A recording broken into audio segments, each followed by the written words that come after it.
Merry Christmas and Happy New Year, everybody. This is Ryan from PerformaBuilt, and I'm going to do something today in some parts that I haven't done for 3 or 4 years. You guys have been asking for it. Just to give you a little preface, a long time ago, back in 2016, when I first started the YouTube here, you guys might remember me doing many performance-based build videos that you all seem to enjoy greatly. Those build videos for PerformaBuilt were to show you guys more so the quality of our units, the care we take, and let you see physically and hear me talk about it on what you've read on the website and what you've heard about all the great things about us online, all the unbelievable shit that we can do. I'm going to kind of do that for you today. However, we've been on the diagnostic train, and this will be the last video for that. What I'm going to do for you guys in a few parts, this video will be released very quickly this holiday season. That's my gift to you. So in parts released throughout this holiday season, we are going to do the most perfect OEM unit that you've ever seen. In that, we are going to talk about all the failure points of the transmission, a lot of the problems it has, how to fix them, and I'm going to show you guys a few tips and tricks for the guys at home just trying to make their unit get back on the road or make it a little bit better. Sometimes you'll have this applies to performance a little bit. I've had a lot of calls from shops this year diagnosing other units that don't work, and these are the basic rules and they all apply to performance too. So this may help you in more ways than one. One of the mods, just to clue you in, or common modifications people want to do that I will teach you how to, is ever since the internet began, everybody wants to put a Corvette servo in their unit. Gives you a little bit better of a 1-2 shift. It is better. Not a lot of people know the proper way. I'm going to teach you, and I'm going to teach you how to do it with the transmission still in the vehicle. Imagine that. It's not too hard. So I'll be your guide through this process. By no means is this even a PerformaBuilt level 1. Like I said, I'm never really going to tell you how to build a PerformaBuilt unit. We all do things a little bit differently, and many different ways work. I do things a certain way, and this is just going to be the best OEM diagnosis, things to know, and all the basics that you guys would ever need to know. I'm going to give you the best 4L60 video on the internet today, and trust me, I know there's a ton of them out there, but this one is the one you guys want. So please like and subscribe. We are going to get into the basic tools you will all need in this intro. Let me go through some tools you need, a little description of each, and some of these are here to be essential, others will bail you out of a jam. Because I guarantee you, if it's your first time, you're going to get into a jam. Firstly, this is one of those tools that's not necessary but makes it really nice. Speed handle. Doesn't matter if it's 3/4 or 1/4 or 3/8. Not 3/4, please don't do that. Speed handle, really essential. I'll explain why later. Assembly goo and transmission fluid. If you don't have assembly goo or don't feel like paying $30 for this stupid tub of grease, use petroleum-based Vaseline in Walmart or your wife's medicine cabinet. It doesn't really matter. She might get pissed, but we all know it's worth it. You will need a very decent torque wrench. Now, you don't need a $400 one like I have, but you certainly don't want to buy one of those bendable flexi ones at the hardware store. Those are complete ass. They don't work. And you certainly don't want to go too cheap at Harbor Freight. I'd say the cheapest reputable one is a Quinn at Harbor Freight if you don't have one. Otherwise, that's your boy if you got the money. A medium length pry bar. This you will use more often than you think you will. Some kind of 2 vice grips or like a homemade spline tool for shaking the drum in. 2 vice grips and a rag, if you're very unprepared for this, is a great solution. I will explain, later on and show you the technique with both. A wood clamp. I know that seems a little unorthodox, but when you're by yourself, I will show you guys ways to make it so easy. You will have kicked yourself in the ass so many times not knowing these little tiny details. a metal hammer and a dead blow of some sort. People have made fun of me for my clawfoot hammer, but if you guys have watched for a long time, you know I've been using this since day one. She's a good girl, that one. Hammer's a hammer. A bungee strap. This kind of goes along with the wood clamp. You'll thank me much, much later for this little technique. A good screw gun. If you haven't gotten a good screw gun or impact driver that is relatively small, not no half-inch son of a bitch, this Milwaukee is relatively cheap and great. An array of screwdrivers. Okay, we have a couple flatheads and a Phillips head. You will use these a ton. This is your primary tool. I prefer something medium length like this. That's what we are going to use primarily. A very tiny flathead and a couple picks. Some socket adapters, blowgun tips, T27, 10, 8, 13 millimeter socket. You will need a T50 plus for the bell and a 15 for the tail. So this is a T50 plus. The plus is important. T50 is not going to work. You're going to strip your bolts and blame the transmission. FTX50TPE2 is the cross-reference part number. You can get these at Sonax, Summit, Snap-on. All three of those companies sell them, but you will need that to get your bell off, which you won't see here. That's pretty self-explanatory. So sockets are covered. We need a 15 wrench for the linkage, an array of picks, which I think I repeated, a blowgun of some kind, snap ring pliers of small to medium stature, a small set of needle nose. You might not need them, but when the time comes, you're going to wish you had them. A lip seal knife or lip seal disc. These can usually be bought through whoever you're buying a kit from for your transmission. And a micrometer and straight edge of some sort. You're going to use a straight edge more than a micrometer, I promise. Now, those are the basic hand tools. Some of the specialty tools that you will absolutely have to spend some money on, or you will never get this done, and you'll just want to quit if you don't have these. You will need one of each. Hooked and straight, GM specific transmission snap ring pliers. That is their sole purpose. These are Snap-on, they're about 75 bucks. You can go to Amazon and get something much, much cheaper. A low piston spring compressor. Again, this one's expensive. Amazon sells the same damn thing for 20 bucks. I wish I would have known that years ago. And that's for the low piston. This is for the drums. You will absolutely need something of the sort. Now this is a very expensive $300-400 one. By no means, if you're doing this one time, do not get it.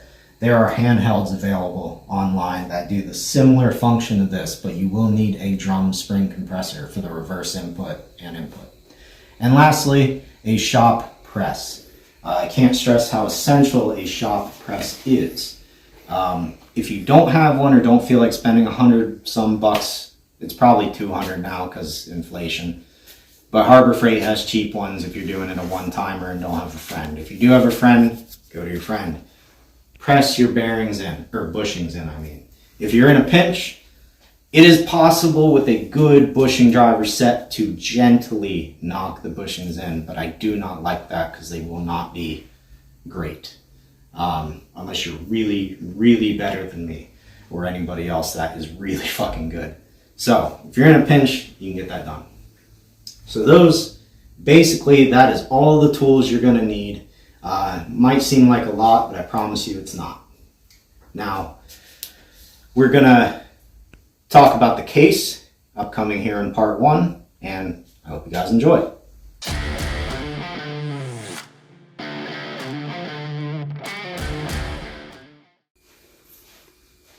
Ho, ho, ho. We're going to start our part 1 with the case prep.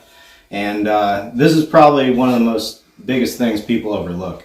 So building our nice Perfect OEM unit, we're just going to go over some simple things. If you're doing this at home, you may not want to take the time and effort to go get your case sandblasted or whatever. We usually paint them. That's okay to do as well.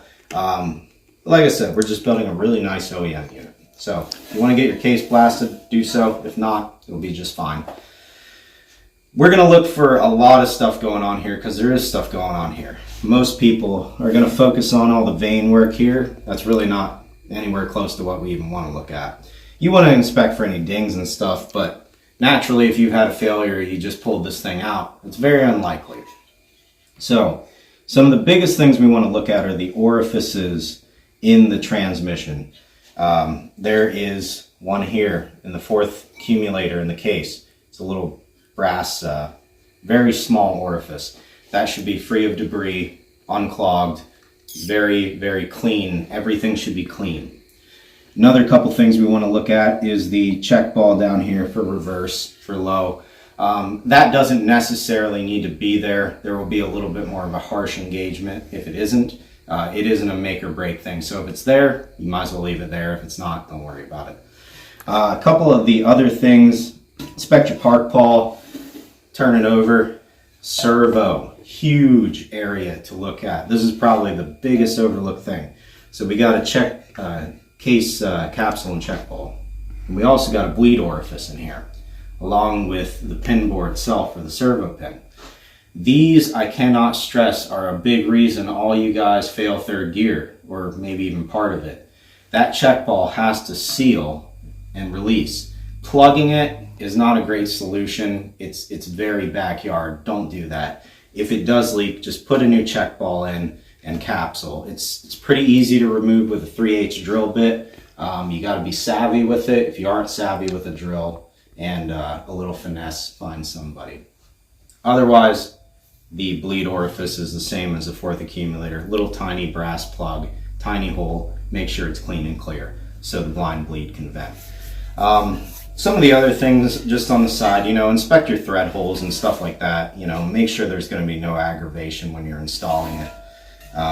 Good vent tube, etc. Going into the case, what we want to do, we want to inspect the lugs. Okay, the lugs are those splines way down in there. Hard hits have a tendency to beat them to death. Ours are in very, very good, almost new condition. This is what you want to look for. If for some reason those lugs are not in great shape and they're not too far gone, you can always install something that is very commonly used in the industry. I believe I have it somewhere here. It's called a case saver. And I will have to grab one. Oh, here it is. I'm building out of piles, so forgive me. This is called a case saver. Okay, this is a piece we actually install in every unit. It's a great piece.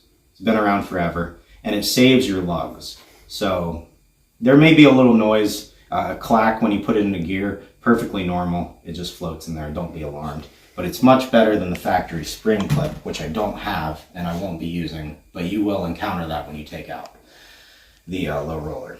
Otherwise, our case is good to go. And what I'm going to do is put it on the hook. We are going to install our low piston. And the right way to install this is, it's a real pain to take out and put in. And that's where these pliers I was talking about come in. So the key point here is right there. That's your keyhole. That keyhole is to my right in the case. That's where it goes. You can feel it when you kind of set it down in there and wiggle it around a little bit. Then you're good to press down on it with this tool. Okay? Then we install our spring cage and our snap clip. So I will get it on the hook and demonstrate. And if you have a transmission hook, awesome. If you don't and you're working off a milk crate or something like that, that is doable too. I've done it. Many guys have done it, but the hook makes it nice.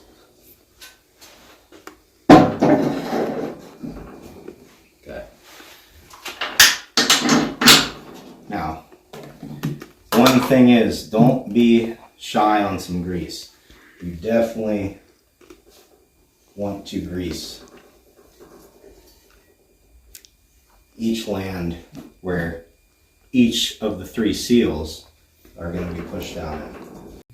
Okay, so the first piece, like I said, what we're going to install here with that keyhole, into that keyhole, is the low piston. And you'll have 3 lathe cut seals, all of which no special tools are required. You know, just take out your old seals with a pick and slip these new ones in. One goes in the dead center, one goes kind of around it, call that the medium one, and we got a large one around the very outside. A little additional light grease. Grease, if you're uncomfortable and it's your first time, you can go heavy with it. It's not going to, hurt your unit by any means. It's going to dissolve right in the fluid. If you're a little bit more experienced, you guys know that you don't need a whole lot, and just liberally smearing it around will ease all those O-rings in. So I like to just grab it. We have a slot here for our park pawl and a keyhole in the case, and that's where we're going to line it up. And we simply drop it down in. And if you hear those little clacks, everything matches up. I'm in the keyhole. That's what noise that's making. This at the point is where we take our specialty tool. It can go on any lug. Does not matter. Be light with it. Give it a couple spins and ease that piston down. It should not take very much turning at all. If it is getting to be a little forceful, stop, pop it up with a little air, and start over. Reline yourself. Once you feel it hit bottom, at this point it's time to move on to set your spring cage in, your return cage. Just goes in there like that. This is where you reset your little spring compressor and put it back in. Now, upcoming, me putting this clip in is going to be a little hard for our cameraman to capture because it is such a tight area and I need a bit of room. But the clip definitely will take you practice if you are new to this. Even experienced guys, and I do once in a while, I struggle very bad sometimes with this. You can press the spring all the way down. It should be virtually flush with your new bushing, which I'll talk about in a little bit. You can install your case bushing before or after this. It does not matter. The straight pliers are handy for putting this in, and the hooked pliers are handy for taking this out. What I like to do is slip that in there in a spot I can access, using my index to push it towards my pliers, and there it is. It's okay to, you probably won't get it fully seated and you'll have to poke and push. It's also okay to nudge it over a bit with your pliers between two lands, any two lands. So it's not so bad. Even the professionals struggle a little bit.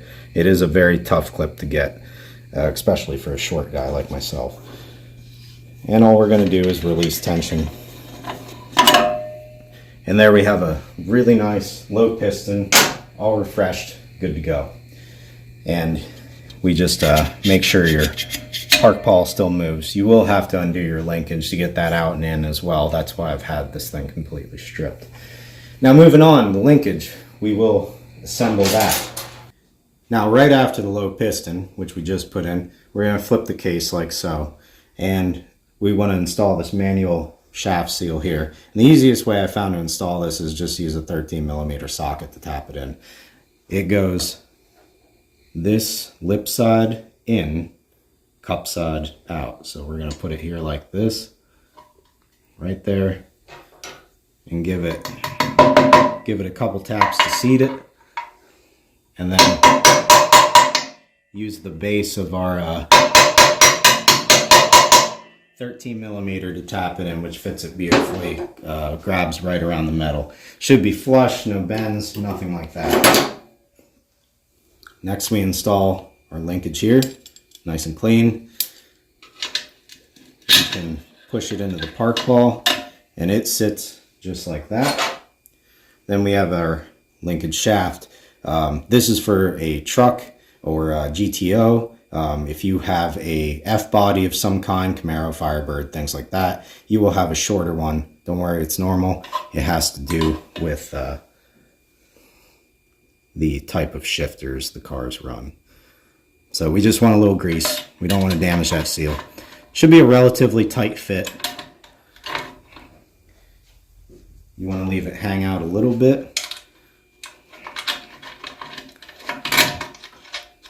Spin your 15 millimeter nut on. It'll either be a castle nut or a flange nut. GM used both. I'm not sure of the reason, but it's just something I've noticed. And this is the only time your 15 millimeter wrench will come in handy. Just want to give that a tighten. Don't go too awful tight. It's not going to come apart later down the road, and you certainly don't want to mushroom the pin because it'll make it a pain in the ass to get out. Give it a nice snug, and that'll be good enough. And the last piece is our spacer clip, which simply pushes on with your thumb. Check your action, and we have a great park ball.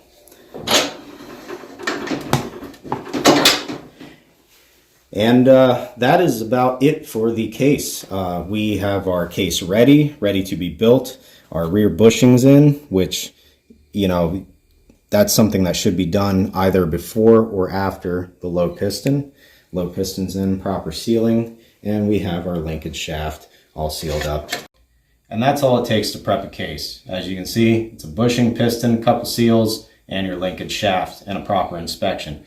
Next, we're going to move on to the most important piece, in my opinion, of the transmission, the front pump. So stay tuned for part 2.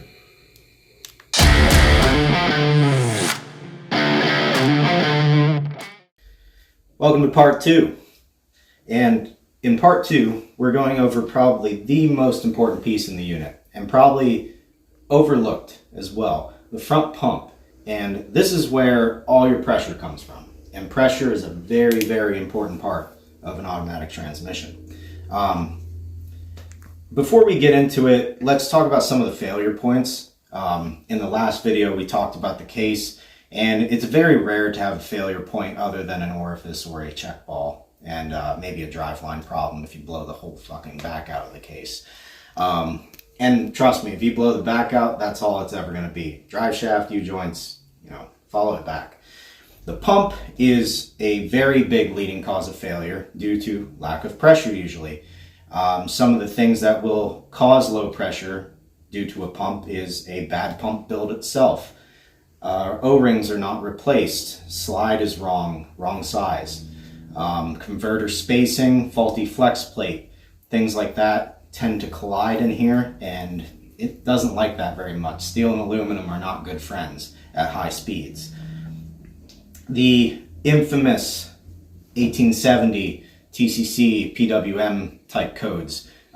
This is part of that circuit, and this valve is a big player in that. This is the TCC apply valve.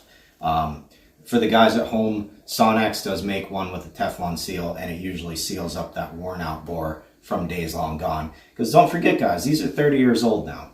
They are, we need to start fixing stuff rather than just slinging parts at it. Really, some of the only other things that could happen to your pump is a converter shits itself all over the place, blows the lockup clutch, and clogs the screen up, really inhibiting main flow, doing damage to the face and back. And stuck PR valve, either in or out, can cause low or high pressure depending on its position.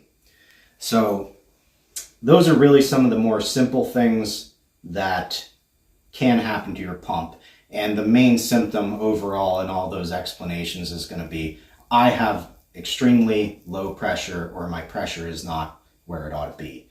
On a stock unit, we are talking about 60 pounds at idle and about 160 PSI maximum at wide open throttle on a stock unit. Most built units like us at PerformaBuilt, we do an average of 220 wide open throttle, and we try to still keep it 60 to 80 at idle. Moving on to the build. As I said before, bushings are done, everything's cleaned and inspected. On inspection, before we get to building our pump, the areas where things turn and ride on each other in a transmission is really the primary focus. A transmission has journals just like an engine. So this isn't technically a journal, but it is a surface where your rotor rides, okay? This thing can never see load. So this surface here must be free of gouges. You will see marks on it, especially if you are trying to repair this at home. Marks are okay. That's not what's detrimental here. You need to feel any gouges, any scratches. You need to correct that at a local machine shop, or if you have your own equipment like us can. The back, same deal. This section right here is where the rotor rides. It needs to be nice and smooth. There will be a rotor pattern on a rebuildable unit. Most people like us lathe this. I'm doing it like you guys would today. This one is in excellent shape. It's very smooth. I couldn't ask for a more perfect pump out of a unit. Some of the other things we want to look at, make sure your orifices are plugged, or not plugged, I mean, especially this TCC apply circuit. This orifice powers this whole valve, and it's extremely tiny. That is essential for lockup and making it work right. If this is clogged, you may not have lockup. Some of the other things to check are the back half of this, and namely in the stator, okay? The stator sleeve must be smooth and in good condition. It is technically a journal, and these two journals as well on the back of the stator, right here. These must be smooth. They must be in good shape, and feel free to blow some air through your stator or use a parts washer with mineral spirits to check for flow as well. This should not be clogged. All the fluid comes from your pump and goes to where it needs to go. Building a pump is very simple. You want to inspect, clean, all that good jazz, and the biggest thing you want to do before you get to building your pump is do your bushing and do your seal on a shop press. You can use your bushing driver and hammer set, but this I highly recommend the shop press for. It's your converter. It's going to spin a lot. It weighs a lot. You're expecting a lot out of these 3 bushings. Building a pump, we always start with the slide. You can build back to front, front to back, it don't matter. This O-ring is essential in your slide. And you cannot usually mix match slides. There are different sizes. You want to check the surface in here. It should be a nice bluish gray hue. This one is very, very new. Looks like it has like 10 miles on it. We want to keep our finger under that ring and O-ring. Drop it in. Be gentle, be dainty. Next, we want to do our Teflon and rubber on our slide. They call these the wipers. The Teflon wiper will come in your rebuild kit. Most of the time they don't see a lot of wear and you can reuse them.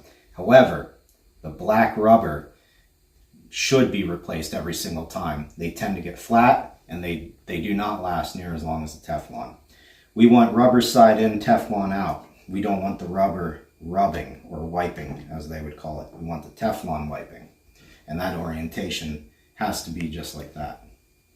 The next piece to lock that in would be the slide pin and spring. Now the slide pin is a wear item. Usually there is a land here and the slide itself. And right here you can see the, I picked this because you can see the motion. And this one's great because right here you would feel a ridge, but there is none. But you could see where it would happen. This is in very good shape, will last for many, many, many miles. So don't be scared to reuse your pin. If there is a pretty deep gouge out of it from overall wear, let's say 300,000 miles, these are readily available. You should replace it.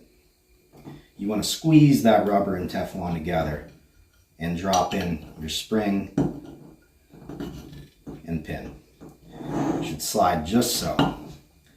And a great way to check the slide, which I don't have a razor blade on me at the moment, but this is where your mic comes in. Your slide against the face should be a little higher than the face, and we're talking by 1,000th. But you should see light. and we do. You can also clearly feel it. That is correct. Your O-ring is in there, it's pushing it up, and that face is going to compress it, and that's going to give you some good pressure.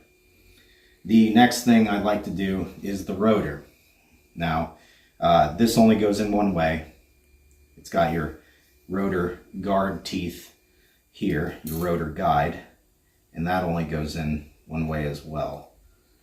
And you see that's the wrong way.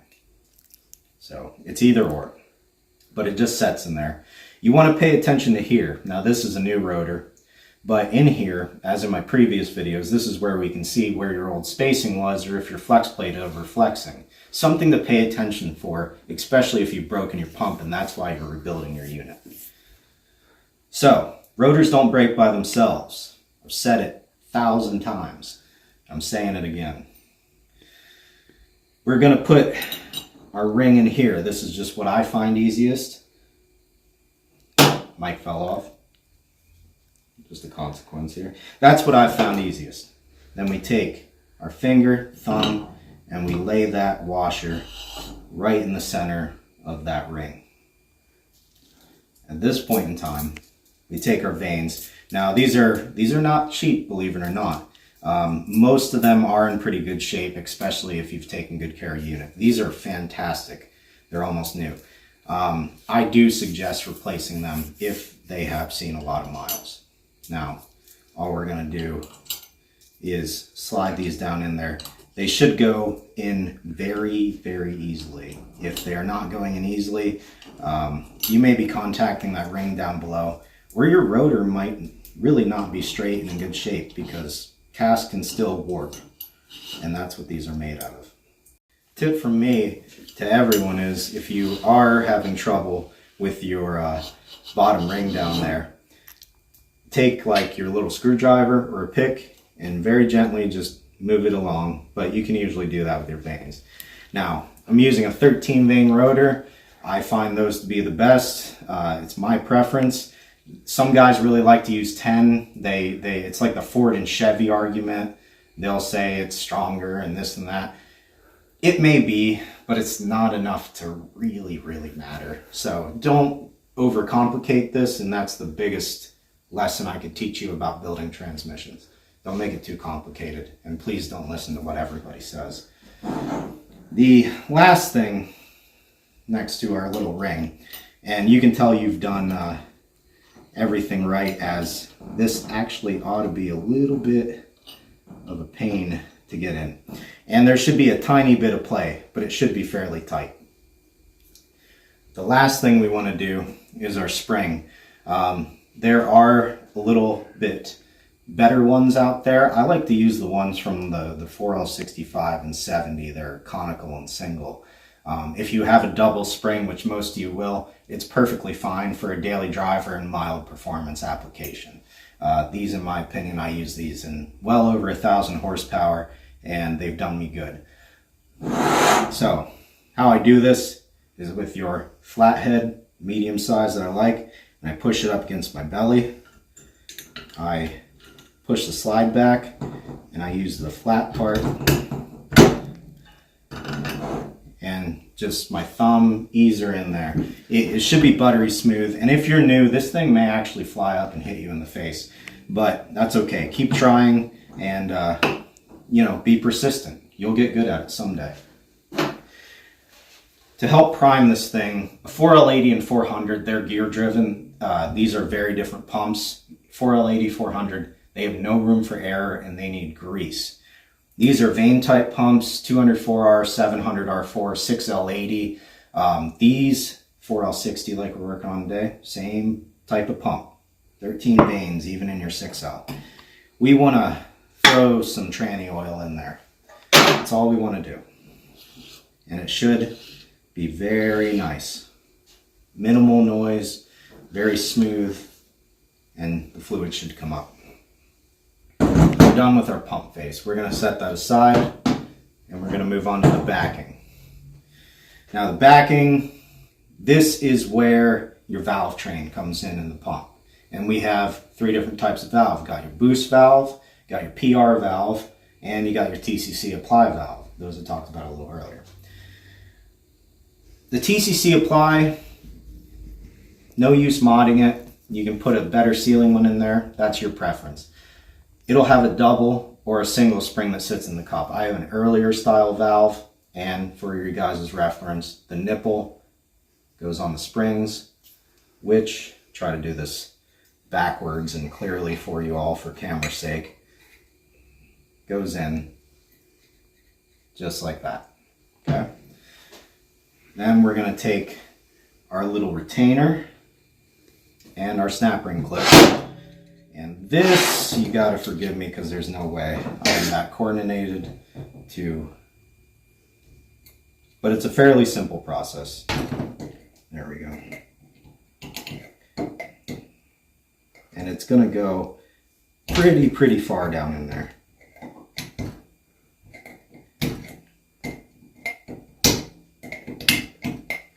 Okay, so it goes down about a ½ inch. It is a little bit of a pain, as most snap rings are, and it should seat right in the groove when you get it there, all by itself. You should barely be able to see it. That's how you know you're in the groove. One thing to check, take your little screwdriver through that hole and stroke the valve. Ours does move. Now, going on to the PR valve, that's the other side. We simply install the PR valve like this. Just drop it in there and give it a wiggle and help it down, and it should just drop into place. Okay. Then we take our two springs. We have our center spring, and that should go onto the nipple of the valve. Then we have our outer spring. I usually slide these in a little differently, but for camera's sake, I'm trying to do it so you guys can see it. Okay, I think we all can see that small spring inside the big one on the nipple. Now here is a modification that you are more than welcome to do, and it is only healthy for your unit. We have our boost valves. This is the stock one that came out of the pump backing. It's a little scratched up. It's definitely seen a little fluid erosion, and it's one of the decent ones. It's not huge, but it's not the smallest. There are a fairly cheap option, a little bit bigger boost valves to install in your transmission. This one here is a 490. I think this will be great, and that's what I'm going to put in today. It is a nice, tight, brand new boost valve. I believe you should replace the boost valve, as it is just cheap insurance, because this is your pressure. So that we just slide in, nipple side down. You are welcome to grease this up, but it should go in easily all by itself. And there will be spring tension, okay? I'll try to do this for you guys so you can see to the best of my ability here. We put our larger snap ring in, squeeze, and give a firm push down, and we are fully seated. Now, one test to do is it should, about an 1/8 inch or so, it should push back and forth. But that's how you know you have it done right. And the only other thing we have to do, a commonly forgot part, is our pump screen. This catches all your converter debris and anything else you might not want inside your rotor vane combo here.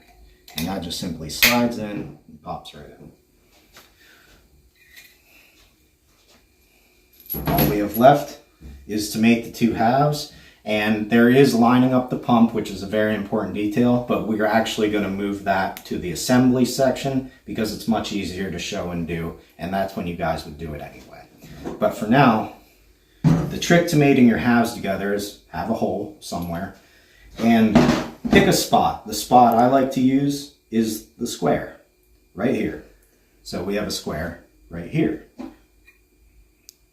And all we're going to do is match the squares.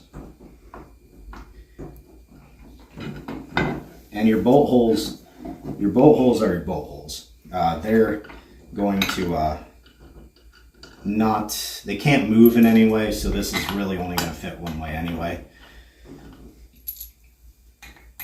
and we're going to thread these in, set it aside, and move on to part 3 of our video, which is the next piece of the input drum. This is where the speed handle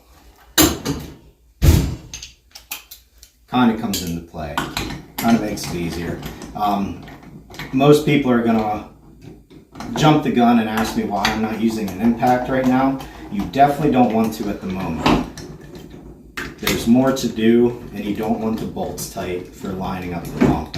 But we want them secure just so what we've just built doesn't spill out when we go to set this thing aside.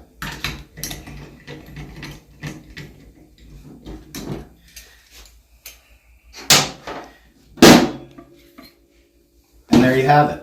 We have a very well put together pump, probably capable of about 180 psi, which is just a little bit higher for a good application of a daily driver, towing vehicle, or a general mild street rod. And it's going to be very consistent. We're nice and flat. Valves have been checked. Next thing, we're going to do the piece that plugs right into it, the input drum. Join us for part 3.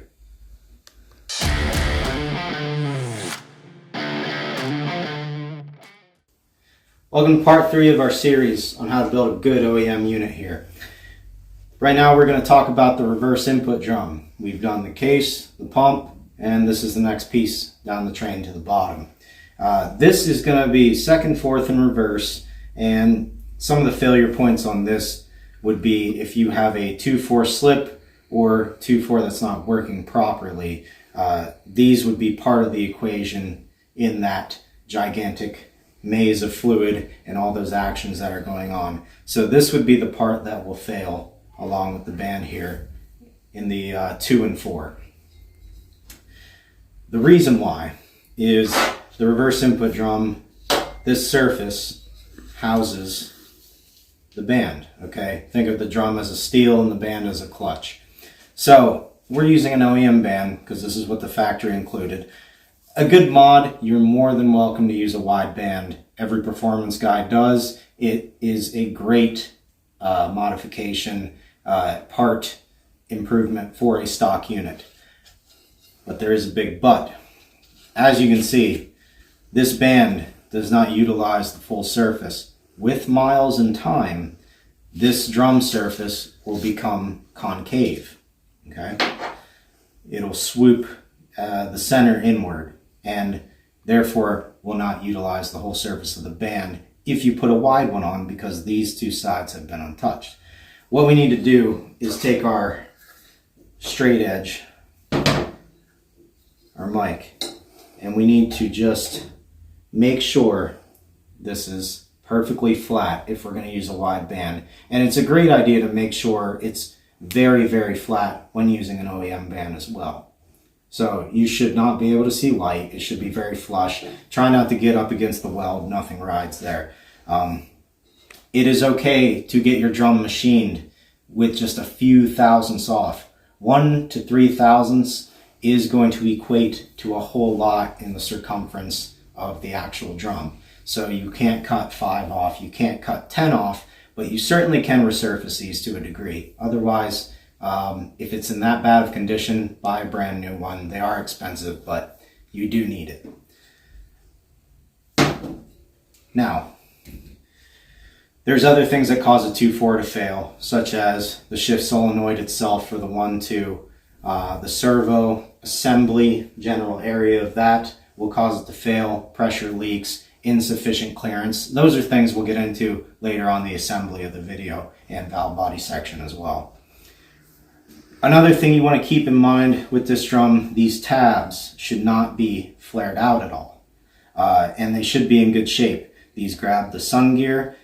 With a lot of miles, they will see some damage and indents. You want to clear that up or replace the drum. Flares happen under high RPM in low gears. So it's cool to do burnouts for a really long time. But if you're that guy who's just smacking it off the limiter in first gear all the time for 15 minutes straight, that's usually what's going to flare these out and cause your drum to go bad, even if your surface is good.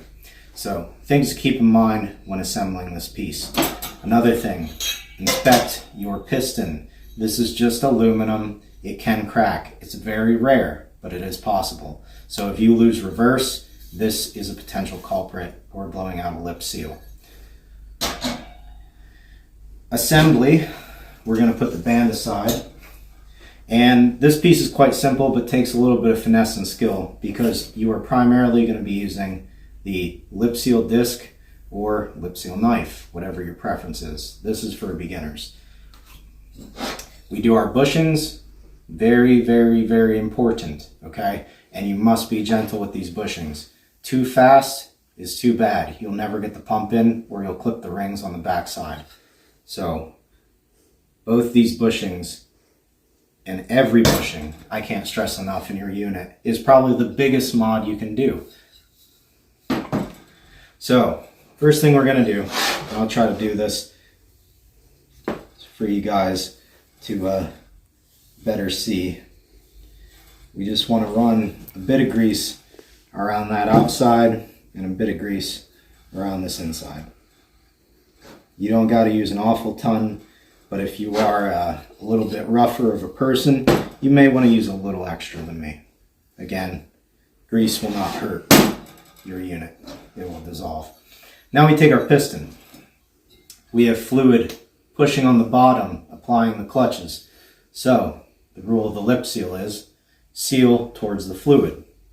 So as you can see, my seal is pointed this way. And we simply work that into the groove.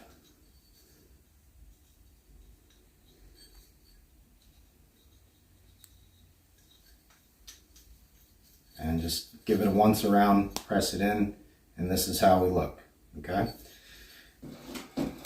Secondly, we have our outer seal, same way.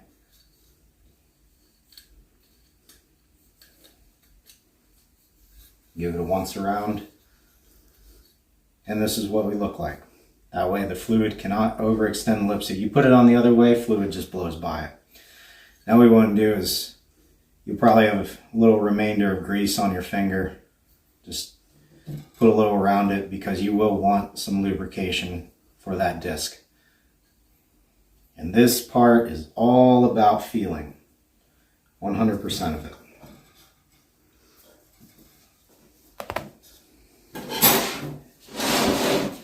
We are going to then work our piston in there, and what's happening right now is our top seal is sitting on our snap clip ledge. The bottom's not touching. So we want to take our disc with very light pressure with 2 fingers, be a little savvy with it, and you will feel it drop just a little bit. At that point, we are touching the bottom. So now what we want to do is go in here with the disc while keeping light pressure on it. You'll feel one side drop, and that's what you want. Your next side, you're going to go back, forth, back and forth, and you'll hear that little squeaky sound. You're free to pull your disc out. Keep pressure on your piston. That sounds the tight seal of the air escaping through that bleed orifice there, that little hole. It should go in very easy. Never force it, just like that. Okay? Now, this is your wave plate. This can break. Make sure it is solid. This is the OEM way. I personally do not care for this because one of the failure points that is rare is it can break and wedge itself down here and prevent the piston from coming up. I do prefer to put it in the other way because then it cannot possibly wedge itself. It's a very uncommon problem, but it can happen and it will cause you to lose reverse. Either way is fine. Again, this problem is very rare. I do not mean to scare anyone. Then we start with a steel. Now some of your steels may have holes in them, some may not. They are very useless. Your preference in clutches is your preference. Sometimes clutches can vary on application. Red is used for racing, not really for the street. These are just nice carbon composite clutches, readily available. So we go clutch steel, clutch steel, clutch steel. And then there are 4 steels and 4 clutches. you have wave, steel, etc. And then we end with a dished apply plate. Okay? And then our snap ring, which you certainly can install with your hands. No need for a screwdriver. Clearance is not essential. It should be loose-ish, very free spinning. Mine is roughly 30 thousandths because our spring cage that we are about to install is going to push that piston down, get rid of that tiny little couple thousandth air gap. Take our snap clip and our special pliers that are straight, and we head over to our spring compressor. And mine is adjustable. You guys's will probably be some sort of screw-on type that may require you to do this without the clutches in. Again, it's not too important. Simply push down flat and firmly, set your snap clip on there. I like to rest my pliers on the crown. You don't want to spread too much. You just want to spread a little. Gently. And you want your opening naturally between two of the little grab points on the spring cage.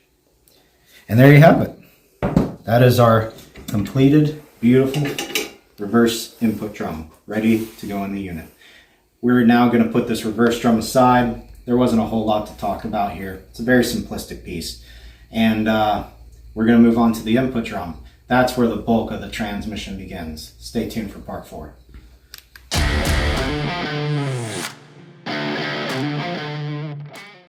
Part 4, the pretty much actual transmission. This is the input drum for the 4L60E, 65, and 70. The only difference is really up here, and I have other videos for that. But we got a drum here, and it looks in relatively good shape. Some of the things we're going to inspect before assembly is the journal here for the front bushing and the stator. This is very, very important, and often you will find them where the bushing is kind of digging into it on a high mileage unit. Unfortunately, you need to replace it. There's no fix for it. You are able to push the shaft out if you heat the drum. You can't just push it out, it ruins the drum, or just buy a new input drum. Unfortunately, that's a very expensive fix. The journal down here, same case. This should be very, very smooth. That's for the rear stator. Some of the other things to look for is your spline area. One thing I've noticed in my career is the LS 300mm shaft that we have here wears much, much more easily than the 298mm LT shaft for the older small blocks and big blocks. I am not sure why that is, so maybe somebody could educate me. I've always actually wanted to know. Moving around the inside of the drum here, your drum might be pretty fucked. In that, I say dirty. So usually everybody's fried a third clutch, which is gonna blow black shit everywhere. You are gonna have to scrub that out with some kerosene or mineral spirits. This drum's very nice. We have very nice casting. All the teeth are intact. You have to watch out for broken teeth. Very, very important. And everything's clean. Another thing to check that I probably can't stress enough is this little guy right here, that check ball and capsule. That check ball and capsule is your main third release for the 3/4 clutch pack. The blind bleed for it is over here. So this will initially bleed it off, and that will finish it off. That needs to be working as intended, sealing on apply and venting on release. If it is not, another reason your third clutch pack might have went. And it's a very cheap, simple repair to do. It's just a little annoying. I do want to say before we get too far, I will be mentioning the third clutch pack a lot because the circuit and every component that works with it is very large. Especially when we get to the valve body, there's a couple things in there that you never expect third gear fluid to flow through, which I will cover. Moving on. I suggest molded pistons if you do not have any. If you have an older model, some models will come with aluminum with lip seals. They work just fine for stock applications, but they are prone to more failures because of more pieces. These are molded, and it's very unlikely a lip is going to tear unless it's an install error or previous damage from a previous build. So we have your spring cage, forward piston, overrun, 3/4 apply, another return cage, and the 3/4 piston itself. We have a lube seal and a forward O-ring. They sometimes are different colors. I really suggest you go for a rubber seal. The plastic ones, watch out for people that use those, or even builds that have them, because the plastic ones, they like to just shrink in the center. They're really hard from the get-go. They don't seal, and they're just kind of junk. This is lube for the rear train. It's very important. Rubber one's essential. 4 Teflon sealing rings for the input shaft. I prefer solid in this instance. On a lot of other things, I prefer scarf cut. This is kind of your preference. A lot of things do work, and this is just my opinion. So, building the drum, we're going to flip this over and stick it in a hole of some kind. The first thing I want to put in is the green forward O-ring. Okay, the green forward O-ring is forward gears, and the forward clutch pack is the most important clutch pack with the Sprag, because the forward clutch pack is on all the time as soon as you basically start the vehicle. The Sprag then free rolls or locks depending on the gear that's needed to be made, namely reverse and fourth, where it would freewheel, and every other gear it's locked. Just so we don't forget, your lube seal just pushes into those splines nice and easy, and we have our green O-ring around the base down there. Now this is where you might want to be a little generous with the lube, because you're going to grease up this entire centerpiece to prevent any tearing of the green O-ring, which is very, very easy to do. We have a lot of ledges to go over, and any little bit helps. Don't worry, you're not going to clog your holes up, your feed holes or anything like that. You're just really preventing any installer error whatsoever. Now we're going to move out of the drum and come on to the pistons, because part of these have to be installed out of the drum. One thing that we want to basically in order install is your 3/4 piston, the return clutch piston. We'll put a little grease around it, in and out, and we will drop this into the drum. And it should be a very tight, firm fit. It should not go in hard or difficult or pinch on one side. It should just be nice and firm. Okay, show that again. Sometimes a little twist helps. It should go in very easy with very little pressure. Now the next part is the 3/4 apply and your return spring along with the forward piston assembly. So the forward piston assembly, you're going to grease this inner land. Make sure your check ball is working. Grease this inside land. This is where the danger of the forward O-ring being clipped, which is a common mistake, can be done. Don't be scared of the grease in this instance. It's better to have a little too much than not enough. Now, this is a little finesse. We simply bring it in, give it a little twist, and it should just pop in. Nice and easy. No torn lip, nice seal. Let's show that again. Whoop. Easy done. And it should be very tight. This piece we now place on top of our return cage with the fat tabs for the forward clutch and overrun to line up with our crown here. Thin tabs in the middle. Now we pick this piece up and we set it, gently guiding it down till it rests. let the 3/4 apply drop. And there is a tool for this. I'm not using it today because it's not too hard to really succeed at this. It's kind of hard to mess up unless you're rough. It's a cone that goes over the center, prevents the tearing of this. If you've done everything right and greased it well, give it a little rock, and there was no effort there. Nice suction noise. It should sink and push down ever so slightly against that cage. Next we have our overrun piston, and we're going to run a little grease around the center, a little grease on the outside,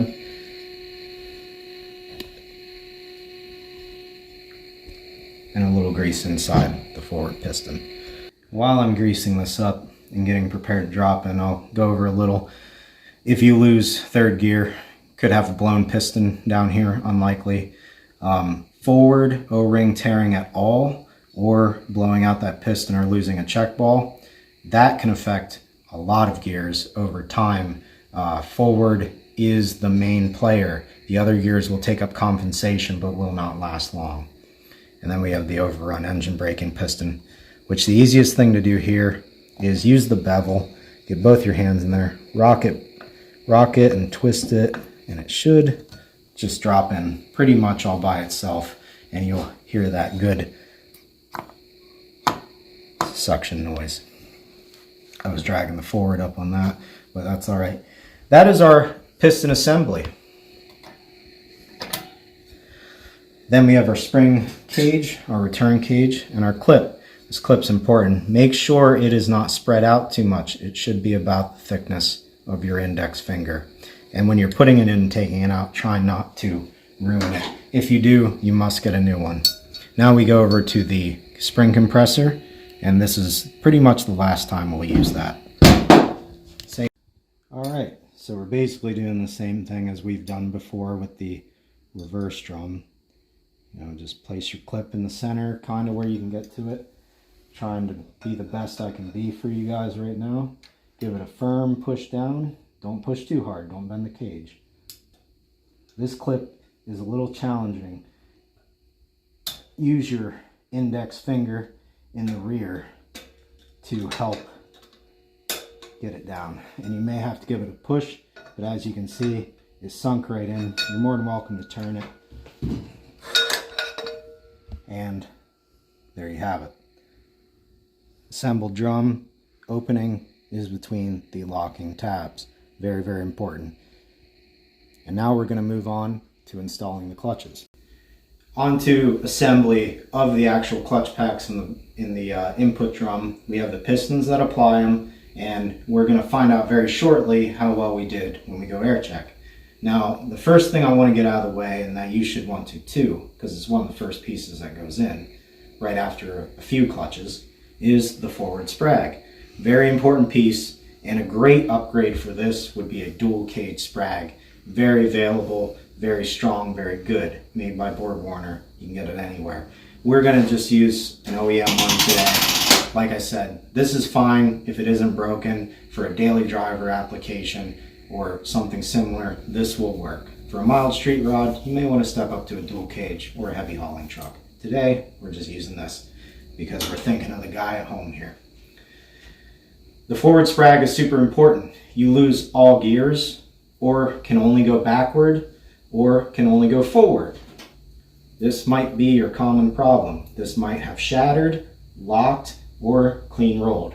Clean roll is going to be, you only have reverse and neutral. A lock, you will not have reverse, you will only have forward. Or completely shattering it in some random fucked up way, you might have a little bit of both. This is your primary player in going forward. And there are three pieces to the little mechanical piece here. We have our hub, our drive gear, and our sprag roller itself. What we want to do is, after our bushings, which there are two, and they go on each end, and we inspect our journals, because this is basically a bearing. Journal there, journal there. You should see some nice cross hatching still.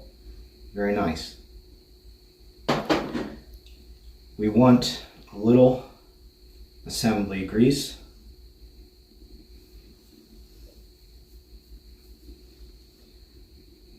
a little to lube it. Use your leftovers on the other piece. This will help initially break in the sprag on startup. Now, what we want to do is grab the sprag, grab this, and we're just going to pinch and roll our hand and give it a gentle push. Easy does it.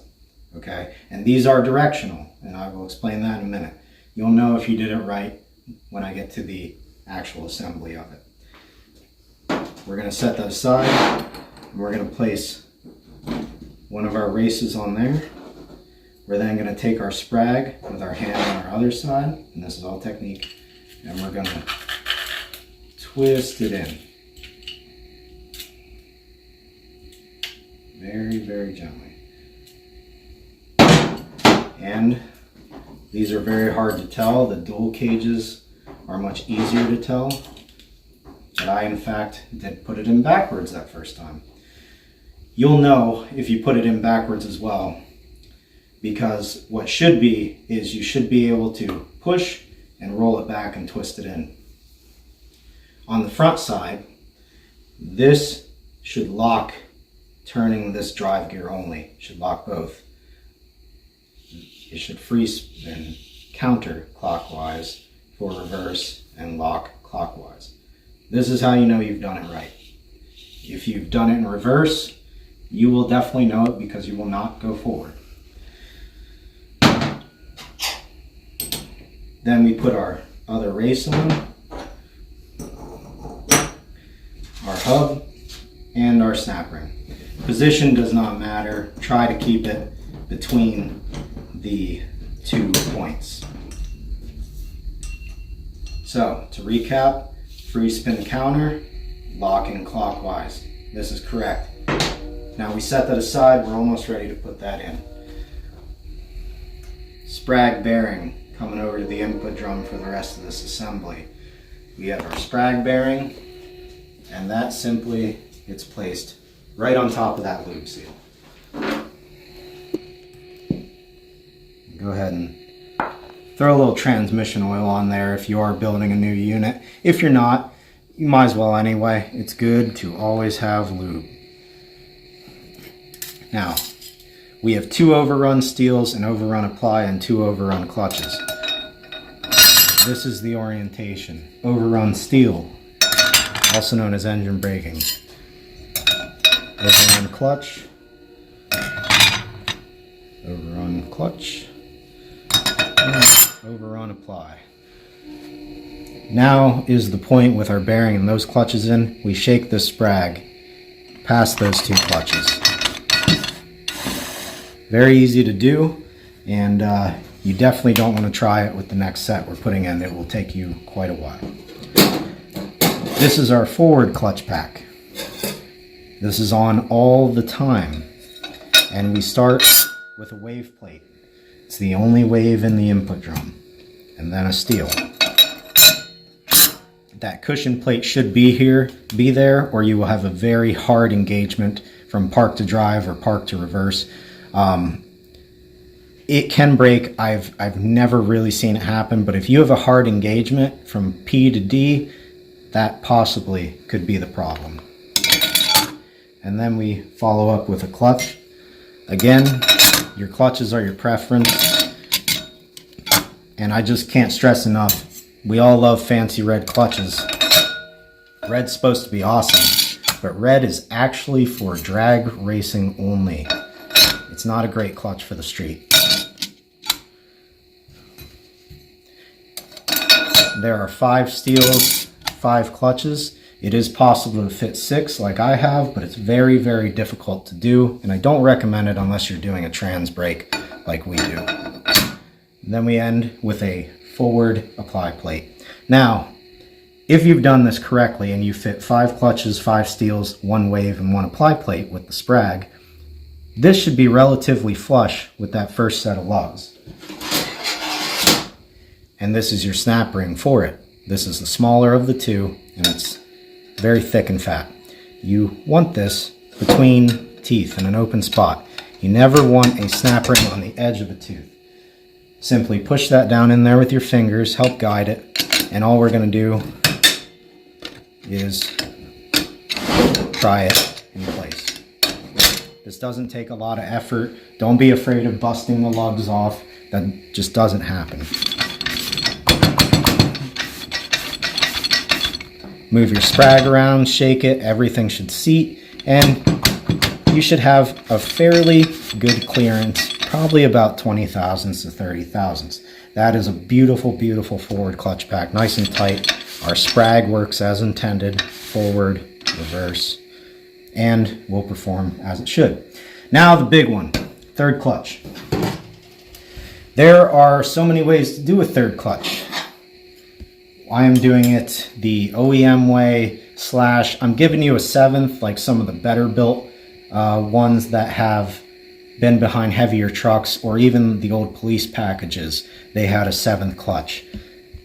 The third apply plate, which must be flat. It's very important to machine that. Just because you think it's flat and it looks flat, it probably isn't, and I promise. Then we go with a clutch.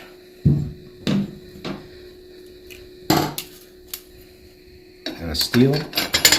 Fat tabs through the slots, thin tabs through the wide slot. Clutch, steel.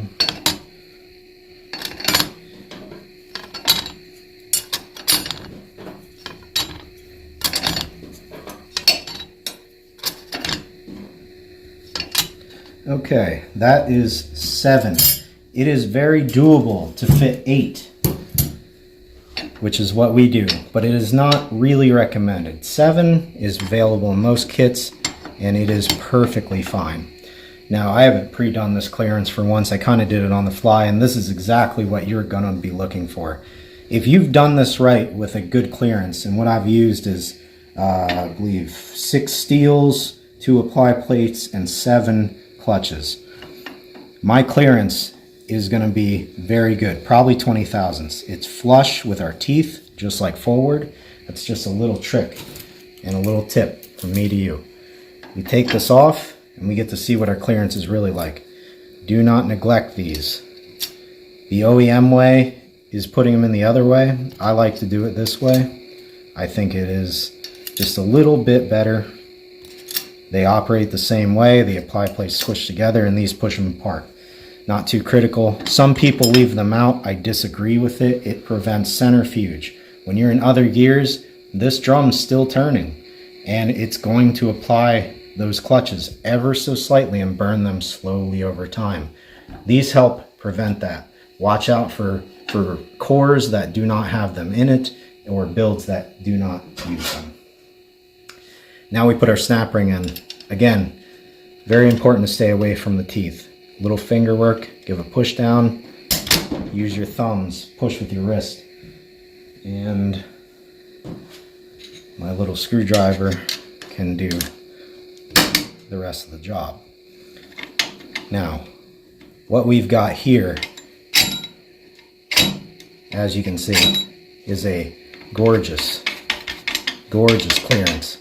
I'm going to just guesstimate it is about 20 thousandths, as we usually do. I've just been doing this a long time and built thousands of units, so it just kind of comes natural when you've been doing it this long. This is not required. The shorter the clearance, not past 20, don't go above 20. Don't make this tight. That should spin just like that, no matter what. The bottom should turn freely. GM's clearance is huge.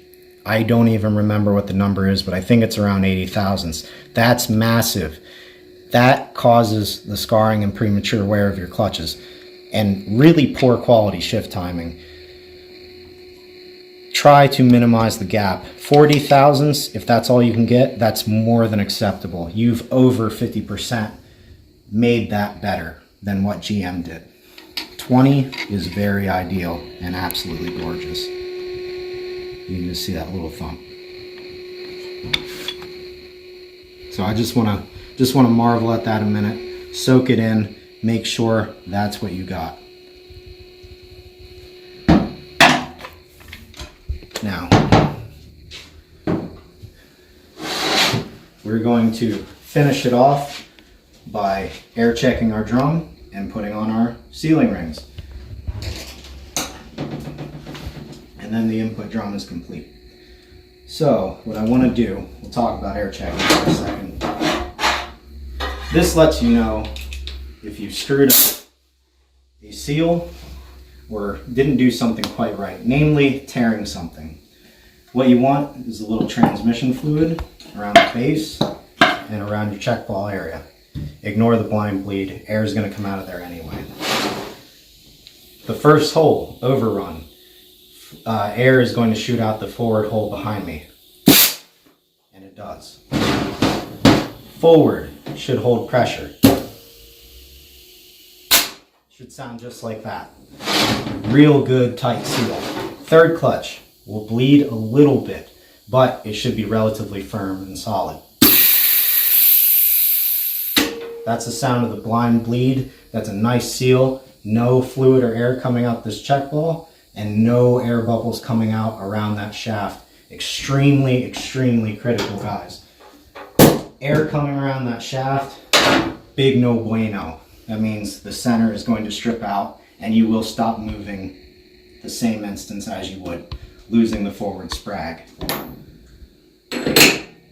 This little tool is called a ring sizer to finish off our little build of the input drum. It is expensive. There are other ways to do it. I've seen people use a Bud Light can, zip ties. Get creative, guys. You'll figure it out. These are available online though. This is an adapt-a-case if anybody wants the one I have. This is all timing and skill. We put our first solid sealing ring on. The further down the land is, the more you let it stretch out in size on the bottom of this, it gets wider. So we're gonna go down and just creep and crawl. And once we get it down there, we're gonna pinch it tight.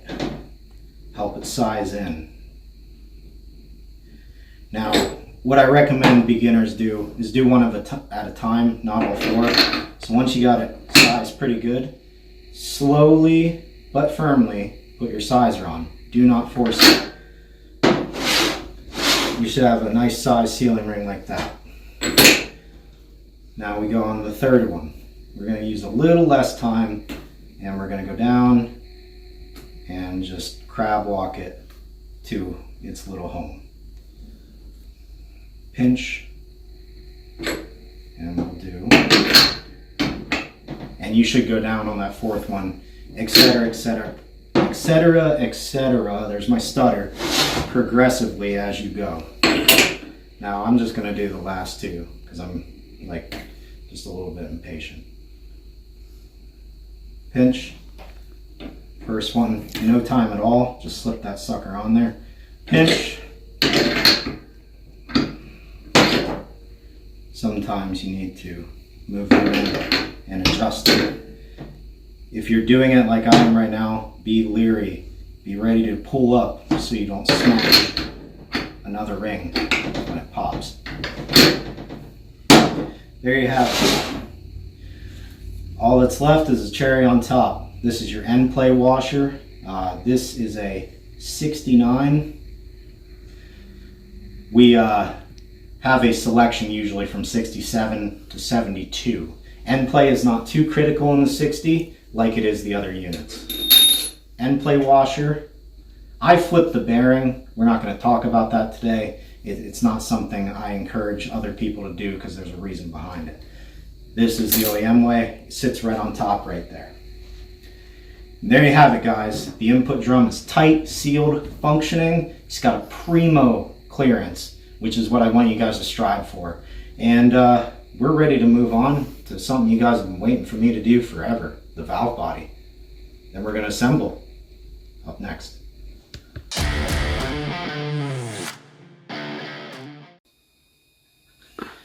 All right, here it is, guys. I'm actually going to do this one all from scratch. As you can see, she's completely stripped. The only thing I did prior to was the pressure valve here for the EPC, just because there's one hell of a spring behind it and I do struggle, and there's no way my cameraman could have got that. But we have a nice clean valve body. pressure valve is done. This is something I highly recommend to everybody, and we're going to talk a whole lot about this thing today. Strip your valve body. It's the only right way to do it. It's not too hard to take apart. Lay everything out in order. Take your time. That's all this takes. It's a giant puzzle. And the good news is most valves are not going to fit in backwards. Some will, but most of them won't. So, and you have to use all the pieces. You got a piece left over, you fucked up. So in this section, we're going to talk about the valve body, some of the things to watch out for, failure points, the separator plate, gaskets, and I'm going to do the accumulator for the 1-2 because that does actually tie into the valve body, and I'm going to give you a general idea on how to set your unit up based on what you're doing. We also have a mountain of new solenoids, which I also suggest unless you're really just trying to do this on a budget. The solenoids typically do last for quite a while. We have a plethora of valves, which because of the angle you may not be able to see, but we'll be going through every single thing. Now, I guess the easiest one to start with is we'll just get some parts out of the way. So we're going to do the separator plate. Now, normally you all know I do not like Transgo. I really don't like their stuff. But for the average guy, some of the stuff is actually decent that I wouldn't mind using if I didn't do this for a living. I do use these still once in a while. They have a damn good separator plate. This is a wear item. It's very important to check this over, okay? One of the things that happens to this are the steel balls with a lot of miles slamming into these, you know, little holes here. This is your boy right here. This particular check ball hole next to the lockup circuit and the servo feed. This is second gear feed, okay? Think about how many times you hit second gear when you drive, even on a daily driver scenario. It's real often, all the time. This check ball likes to beat this to death. There are, we'll talk about this valve in a minute, but Fits-All makes a very cheap plate fix. Transgo has shrunk the hole and developed a thicker plate. If you can afford this, great option. So, failure points on the plate are basically the balls getting stuck or piercing through. You could have a variety of shift problems because of that. The only other thing I got to say about the plate is it's very self-explanatory. I'm not going to tell you what each individual thing is because a lot of it's really useless to know. I'd say 10% of it's actually important. If you have a shift kit or are planning to install a shift kit, just follow the instructions. My advice is set it up on the conservative side rather than the hardest. Conservative, in my opinion, with shift kits, especially the off-the-shelf ones, is performance. I have my own, we worked really hard to develop it and I do my own thing. You do yours. Just follow the instructions and what the particular shift kit tells you to do. Transgo, Sonax, there's many of them out there. So drill your holes as you see fit. Just don't go too big. All we're going to do is basically rub a little grease on it to help the gasket stick. It's nice to have a light. Make sure all your holes are see-through, especially your TCC holes, converter clutch feed hole, and the 2 shift solenoid holes here. The 1-2 shift solenoid A and shift solenoid B. Those are probably the 4 holes, 5 holes that you will fuck up. Just take your time, put a little grease on it, and move the gasket around. Make sure it's right. We don't want to do this twice. Nobody likes pulling transmissions out of their vehicles.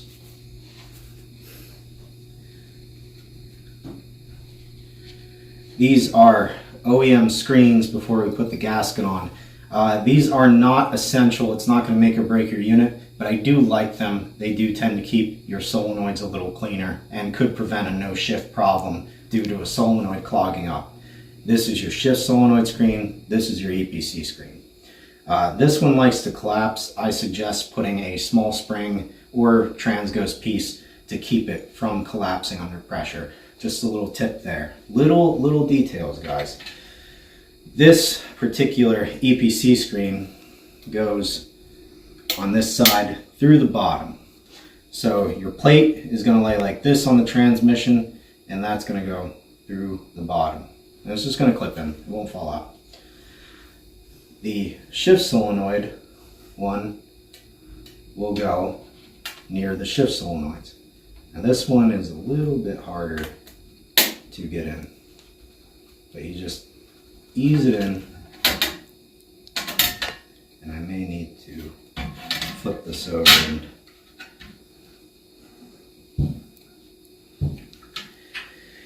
sometimes you gotta take your screwdriver and push that little snappy clip just like that.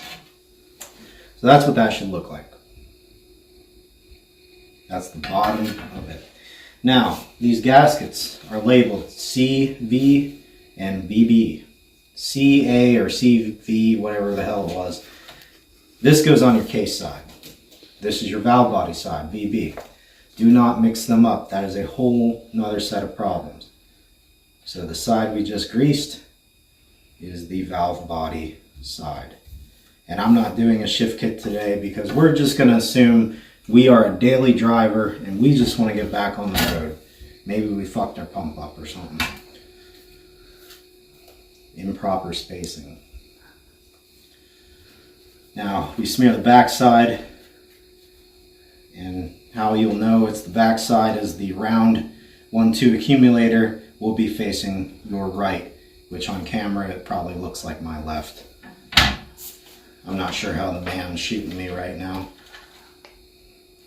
but it's pretty cut and dry. And just take your time, smear it around, make sure nothing's overlapping. Hold it up, looks good to me. That's our plate. We're done with that. We're going to set that aside. We're going to pretend we put a shift kit in. Now, this is going to be the big section, okay? Our valve body. Some of the failure points in this I'd like to talk about is the plastic pistons, okay? This is the forward that goes into the valve body, okay? Main forward oil, remember that important forward sprag and forward clutch pack. Well, a lot of fluid goes through this. This also reduces the shock when going from P to D. It's an accumulator. It's meant to cushion. You want to keep these. Accumulators are your friends. Watch out for builds. It's like, don't block them. I wish everybody would stop doing that. Don't lock down accumulators. It's a shitty, shitty shift. And it feels like shit. This is your 1-2 accumulator. And I'm glad I found this because your 1-2 accumulator and your valve body setup play hand in hand. It's all about, this goes with the shift kit. This one is a failure, and I haven't seen it in a while, but it's very common. These plastic pistons like to crack right around the center, and that causes a big, big leak. I hope you guys can see that. It's very tiny. That causes a big, big leak. This is where the average feller, garbage, trash. This is where the average guy from Transtar, WIT, Glow, wherever you want to get your parts from, wherever your preference is. Transgo sells some pretty expensive metal accumulators. These are not ours. We have billet ones. We have double sealing. This is good enough for a daily driver and a huge, huge improvement. Metal ones are not going to just crack on you. They're going to seal very well and last a long time, as long as it seals good. So, if you're in the market, not trying to get on the road as fast as you possibly can, buy those. Metal pistons are good things. And all we're going to do with those, just to get this out of the way, is simply stretch our lathe seal on one, and stretch our lathe seal on forward. Not too hard.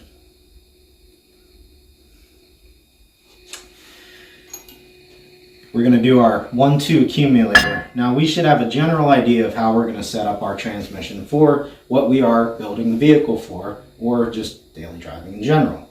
We're going for daily driving, so we are going to use the stock spring set. In the older types, it usually comes with two, an outer and an inner. We call this a bumper. In the later models, 07 and up, they typically just came with a bumper.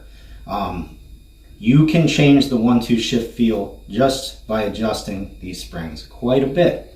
For reference, stiffer springs is harder, and softer is softer. It's pretty simple how the 60 works. Other transmissions work very backwards.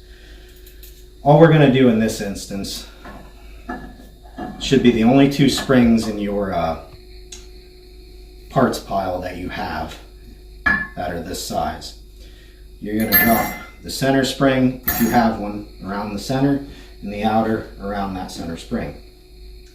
Then you're going to grease your lathe seal up, because what we want right now is just, we want to keep our vehicle the same. We're not looking to change anything. We want a nice stock shift. You should hear a whoop, and it should move relatively freely and work as intended. Our 1-2 accumulator is done. It is set up stock. Valve body. So I'm going to get into some of the pain in the ass valves first. These are ones that typically will not pose a problem to you, but you want to take them out, inspect some of the caps anyway, because there is a problem in here, and it's the one I talked about in the beginning of the video that people don't realize about third gear. Today, I'll just save that valve. Today we're going to talk about these two sets of valves here. Okay? So this is where your orange solenoid typically is. This is where your forward accumulator is. Orange is your 3-2 downshift. And it's this two set of valves with the roll pin. This is your problem child. If you have rebuilt your unit 100 times, done everything the manual says, third gear just will not stay there, and you keep losing it pretty quickly, this could be your problem. Many people don't know, between the reverse abuse and the 3-2 downshift valves here, we have this guy in the middle, separating that third gear fluid from reverse. It sees fluid erosion, and there are always leaks in a transmission. You'll never get this to seal exactly at 0, but you do want it very, very sealed. So the simple fix is, these are cheap, replace it. But you want to look for a really different pattern, and this one doesn't have it. It's a little scratchy, but you'll clearly see it. Unfortunately, I don't have an example, but it's very white. It will almost look pure white, and that is the fluid eating the metal away, blowing by it. So what I'm going to do now is we're going to put in our reverse abuse valve in this orientation. That small screwdriver I was telling you guys about, just work that back in there, and we have our spring sitting around our roll pin. This is where it gets a little tricky. This is where I may struggle and block your view a little bit, just because this spring does have tension, and you will have to line up the roll pin hole with the other hole. So very gently, just keep tapping it through there. And you may require another pick, because mine, it did just turn a little bit on me. So keep that straight. This may be where my Phillips head comes in.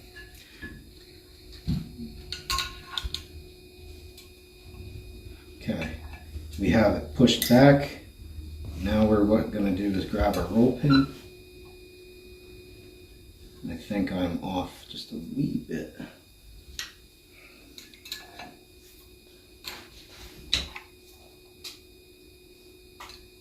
Just push it up against your belly. Take your time, and you'll feel the roll pin go.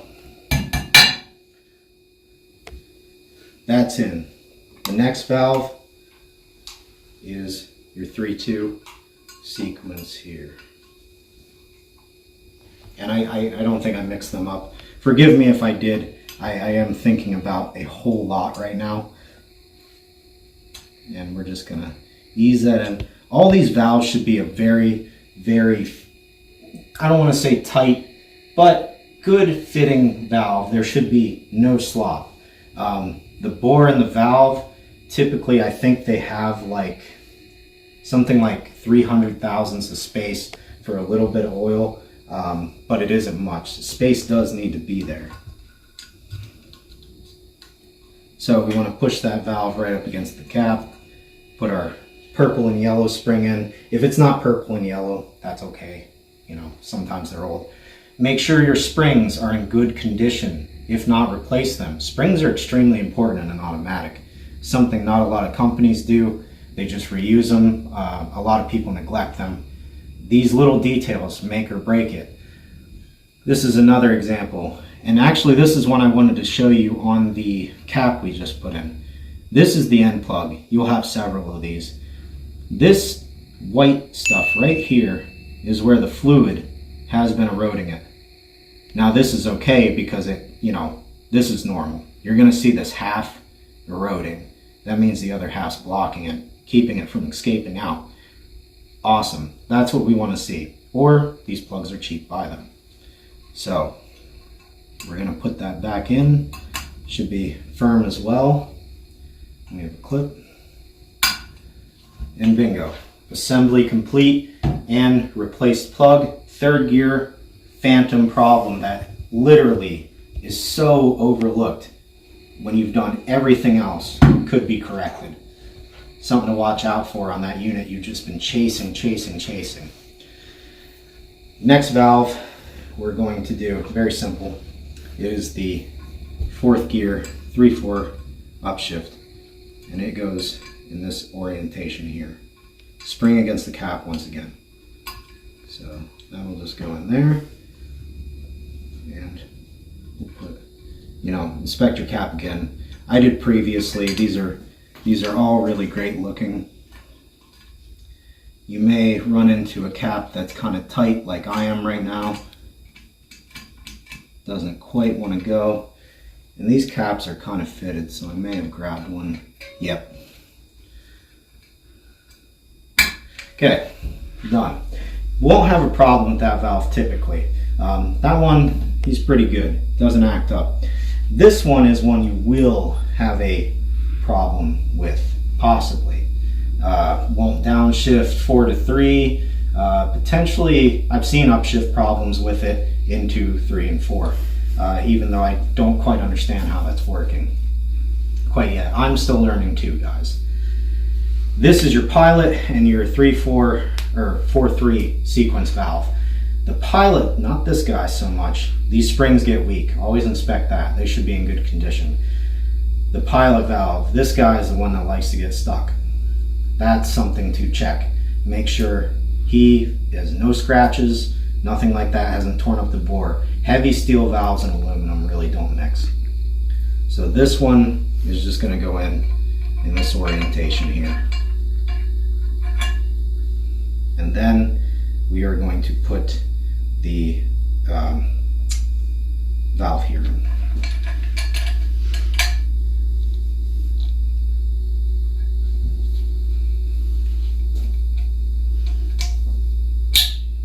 Nice and tight.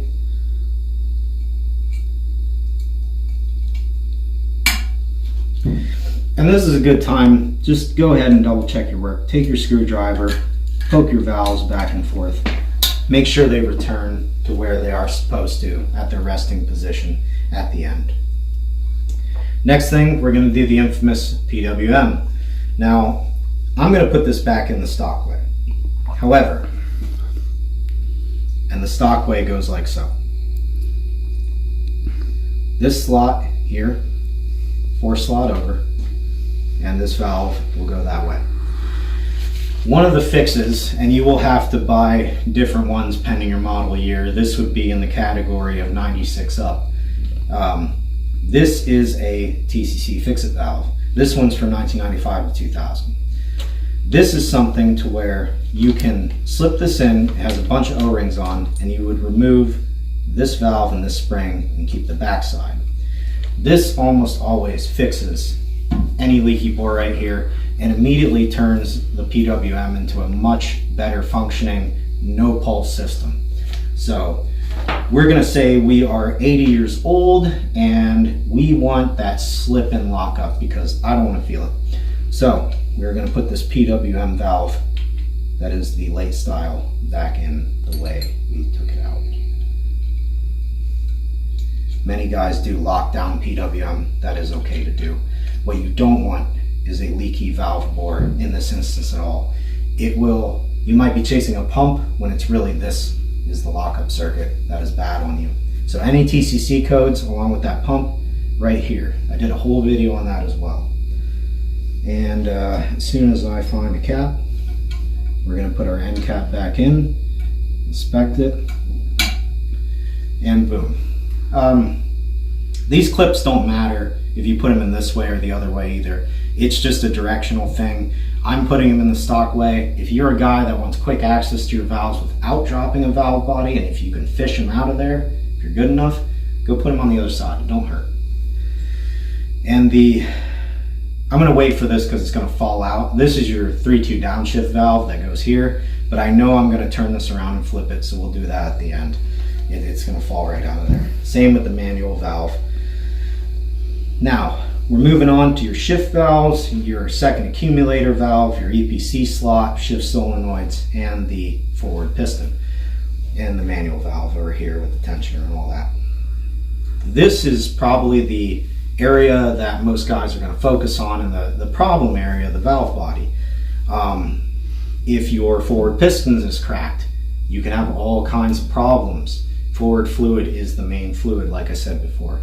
Your 1-2 valve here, or your 2-3 valve here, will cause a variety of shift problems.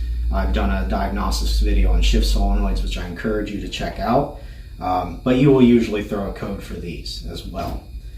Your 1-2 accumulator valve, that is going to affect your 1-2 shift along with the 1-2 accumulator. So this is going to go along with your shift kit that you've selected, whatever one you want. We have 7 check balls in this valve body, all of which need to be there unless your shift kit tells you not to do so. I'm going to put all in, like I said, this is a Perfect OEM video. So we'll start off with the 1-2 valve. The 1-2 valve in its orientation goes in this channel and goes in like this. Spring first. I call it the stick, nipple, something, and valve. This one's got a lot of tension. Okay? The next one will be your 2-3 valve and 2-3 pilot valve. And they go in this orientation in the next slot. So your 2-3 valve and your 2-3 pilot valve. And just wiggle and ease. Don't be forceful. This valve does not have a spring in front of it. It is just standalone. Most of the other valves, pretty much every other one other than the manual linkage, has a spring behind it. The next thing we're going to install is our 1-2 accumulator. This thing may cause people problems. Your valve body must be very clean to pull this out, or it will get stuck and you will be fucked. Trust me, ask me how I know how many valve bodies I ruined in my young years. Just that little piece of dirt, man. Ruined pliers, picks, all kinds of stuff. The best way to pull this out, which I didn't go over, I figure people are better at taking things apart than they are putting them back together. I like my hooked pliers. When this is in there, you just hook them and pull. A pick you might fuck up, but those are pretty sturdy. We want to clean our valve, make sure it's free of fluid erosion, which for the most part they should be. And we're going to ease our valve in there. Make sure it strokes, all that good stuff. If you want to use, like, you know, you could do shit like this. Throw a little oil in your valves before you stroke them. A little oil on this wouldn't hurt. It is a very tight machine fit. And I am missing the spring that goes behind this, so we'll cut there. All right, so the biggest thing with this is you'll put your valve in, put a little tranny fluid on it, or grease, it's fine. Make sure it moves back and forth and is very free. You don't want that valve hanging up. It will cause a big delay. Free moving valves, tight clearances, and general surface area, volume, and pressure is going to equal a premium unit. It is going to bring all your shift timing together and really help with tuning, make it a lot easier to get this thing to run the best it can. Once you put the valve in with the nipple out in its casing here, you are usually on the end going to find a red spring. I have a green one, which the tension is great on it. It's not going to give me a super hard shift or anything. You want to be careful if you find there are many of these out there. They come in the HD2 kits, and I don't mean to talk any smack for you favorite guys, but these red springs for the 4L60 HD2 kit are bad. They are too hard. So please avoid this spring at all costs. This is a stiff motherfucker. And you can tell by the coiled up center. OEM stuff doesn't have that. So please be leery if you ever find a coiled up center spring. Now, we're going to slide this in this orientation. And this is very tight. This is something you 110% want to take your time on. Just let it go in all by itself with the little square which holds our roll pin in, which holds the valve in. That up, your roll pin is here. So easy in. See how easy this is? Not even trying. You will have to hold it in there a little bit. Give it a nice tap. 1-2 accumulator, complete. Typically not a real big problem child unless you've bought a used unit and it shifts too hard or soft for you. Moving on, we're going to throw some solenoids in right now and finish off the forward accumulator and reverse abuse, forward abuse, reverse abuse area. A couple other valves. So we have some new solenoids here. Just because they're new doesn't mean they're good. New parts can fail or be faulty. So sometimes if you swore you've done everything right and you have a no shift issue, you very well may have done everything right. And hopefully you set a code and it's so simple like a solenoid. And don't beat yourself up on that. Nothing you could have done to prevent it except test the solenoid, which is very hard for a normal person to do. Again, see my video recently in diagnosing solenoids. It's pretty good. I'm really trying not to make this video too awful long. So here we have our 1-2 solenoid, and the clips here go on the side you're most used to looking at under the vehicle, not up here.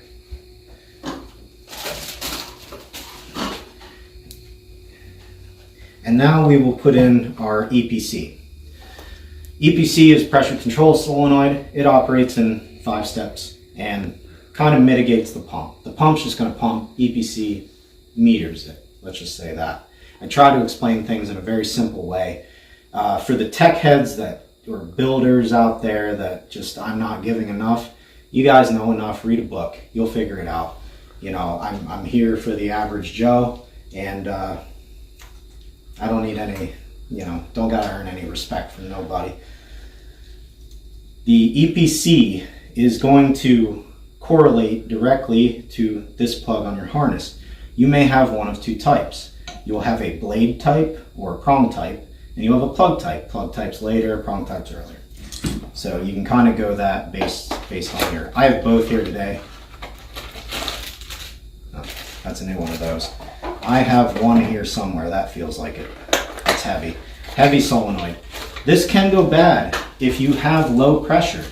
This solenoid screen, right here and here, they may be clogged up with debris from your previous failure or just a dirty transmission. And it's sometimes you can just clean it out and save it and keep your vehicle going. Other times debris is going to keep pumping through there. But that's what that screen is supposed to help with. So if you have high pressure, the solenoid may just be bad, stuck open, or have an electrical fault in general, or you might have left it simply unplugged. This is what we do when we force limp mode, by unplugging the main connector. Fortunately, it's a little bit of a pricey solenoid, but it's an easy repair. There are many videos on that, and it usually takes a couple minutes after you drop the pan. And always remember, when you're diagnosing, if you're a shop, it's possible to diagnose low line pressure and easier than it is to diagnose a failed or high pressure scenario. So just keep that in mind. This EPC is going to slip nicely in that hole with the plug cocked to the, I guess in the vehicle, if I'm staring at the front, would be the lower right hand position at 45. This is the retaining bracket for it. The flat piece actually is what holds the solenoid in. It's like spring steel. It looks a little iffy, but I promise it works. I've never seen anything fail in that instance. So we're just going to put our 8mm screw there, and I'm going to switch bits. The torque spec for this is 8 foot-pounds.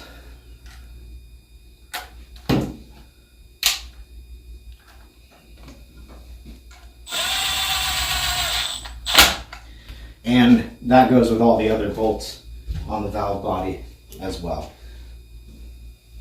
Just looking for some adapters here because I have a mismatch of tools.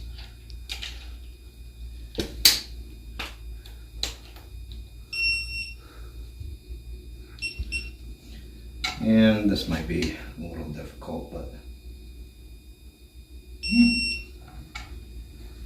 8.2, close enough. So EPC's in, all that good jazz. Now we are going to do the abuse valves right here. Now this one here has another one of those plugs that you got to inspect that can fail. Fortunately, this one isn't too much of an issue for some reason. The other one, maybe it's because third gear is so demanding, the other one sees much more abuse. So what we're going to do is we're going to put this here valve in here, just a little guy. We're going to put the nipple side in. Feeling pretty enthusiastic about this build right now. I have never done this, and I had a lot of fun today doing a valve body for you guys, as hard as it is to do it upside down. Okay, valve first, then the spring, and then we're going to follow the same principle, keeping this hole lined up with our roll pin hole in the valve body. And this one is a little tricky to get in, just because of a giant opening. Just take your time, be easy with it, and constantly keep an eye on your roll pin hole. And once you get it close, do some acrobatics. And put your roll pin in just like so. And the next valve in front of it goes in this orientation. This one can cause reverse problems if it is in any way damaged. It's extremely unlikely. I've only seen it in rare instances where you have to modify it for a trans brake, and mistakes happen. So we're finishing up with the valve body. We want to grease this bore up, make sure it's nice and smooth. We're going to put our new metal accumulator in. No cracking in the future. The best way to do this is put your pin in as your guide.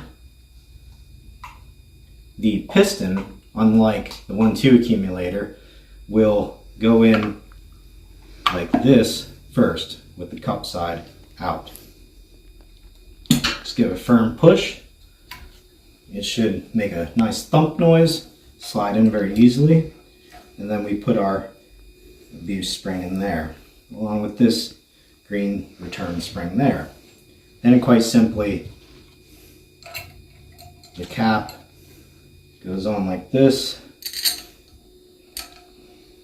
and we have to start threading our small remainder 3/8 millimeters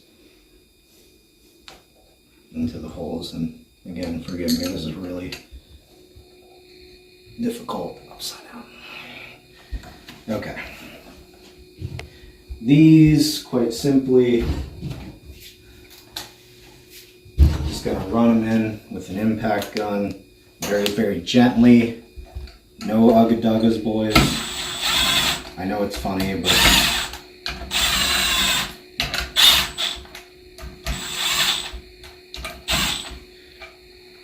$3,000 might not be funny when it messes up. And don't pinch your fingers. I've done that too. So we're going to torque those again, 8 foot-pounds.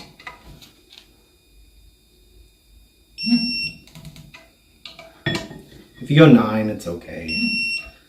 It's these bolts are not too awful critical, and trust me, 8 foot-pounds is plenty. They are not coming out.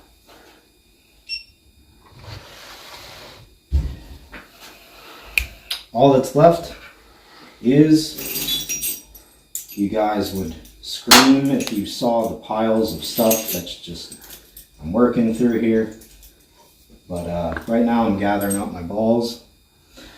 And what we should have is 7 check balls, okay? These are the ones that go in the valve body.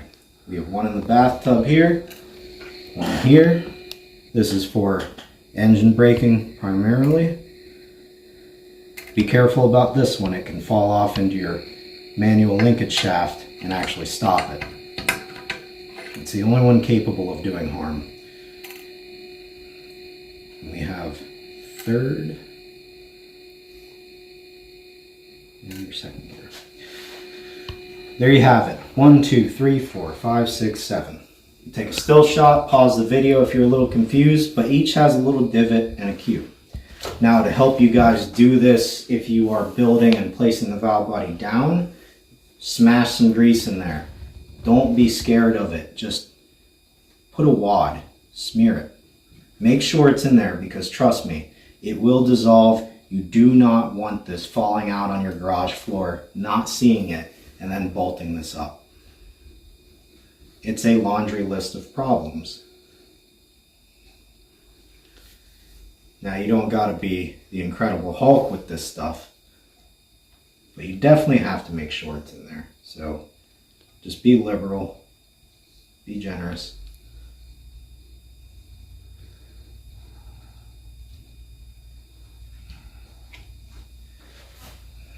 And the very last thing is that valve I was talking about that I knew would fall out on me, because it just will.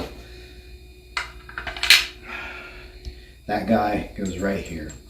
That spring on this valve is very, very, very temperamental. That spring can be bought through Sonax. It is a great idea to make sure it's in good shape. You may experience a very not good feeling 3-2 downshift.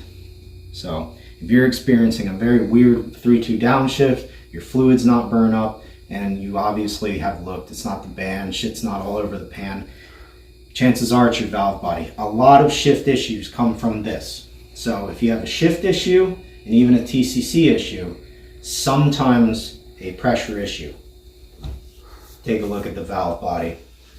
And the last thing is the tensioner, which you do not have to take on or off to do this. I have, but it's simply a 13mm bolt that goes right here. Guys, I really hope you enjoyed me finally doing a valve body freehand from scratch the right way. Make sure it's clean, take your time, and always just be focused and have a good time doing it. Stay tuned. We're going to move on to the best part. We're going to assemble this bitch up, do the servo, band clearance, and everything else you would want to know. Stay tuned.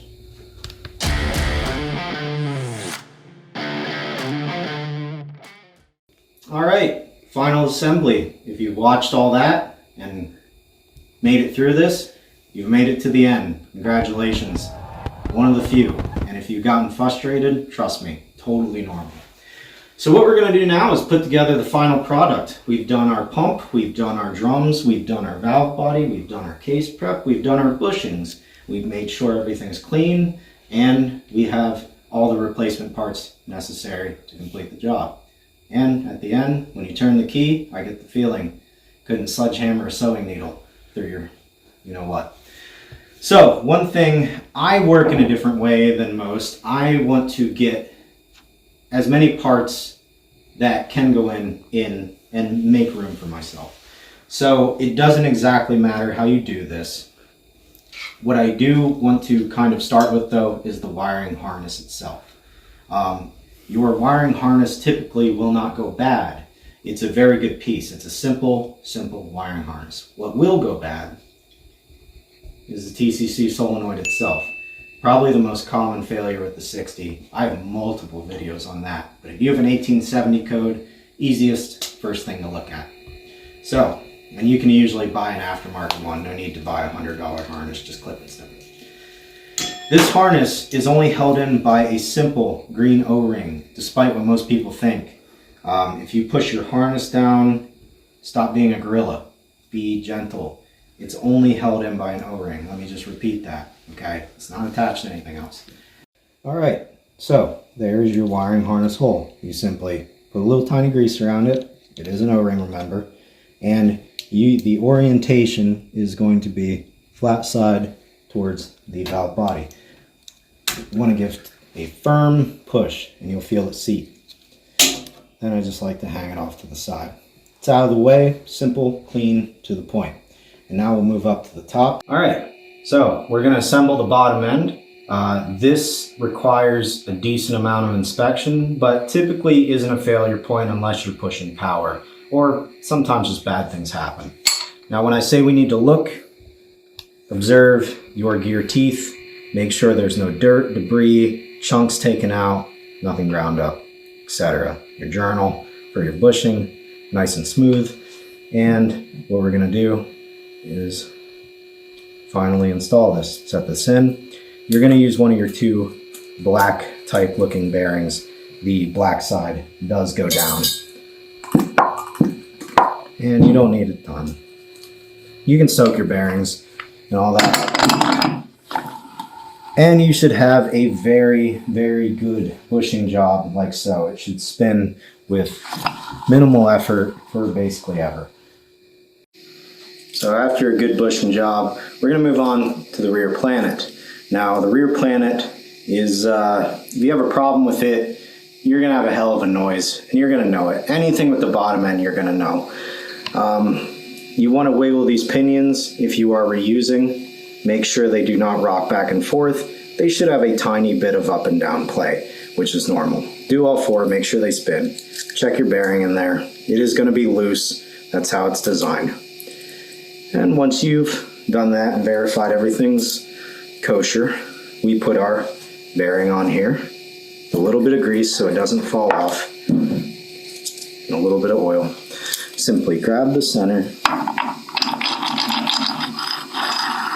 shake and wiggle, and there should be minimal noise. You may hear it have a little, it is metal on metal, it will be a little metallic-y, but you'll know if you've done something very wrong.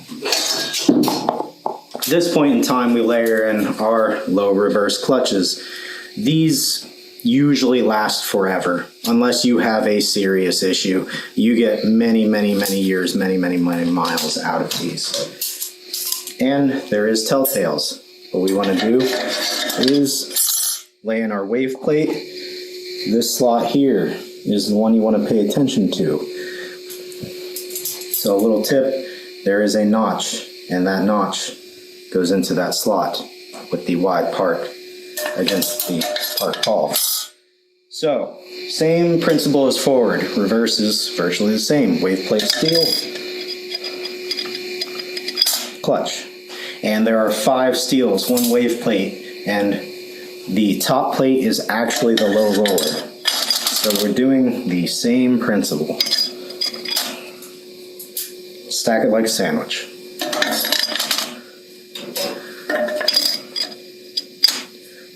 Just let them fall. Nothing is forced.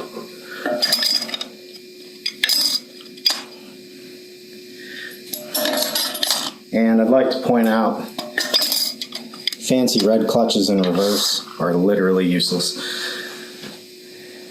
So, we are ending right there with that clutch. The next piece is that little case saver that protects those lugs I was talking about. Or you can use your stock spring clip, whichever your preference. If you have access to a case saver, I would use it. And that just sits in there like that. Nothing really holds it there. It will make a little chattery noise on startup, but eventually it will go away. the low roller sprag, heavy duty piece, capable of well over 1,000 horsepower.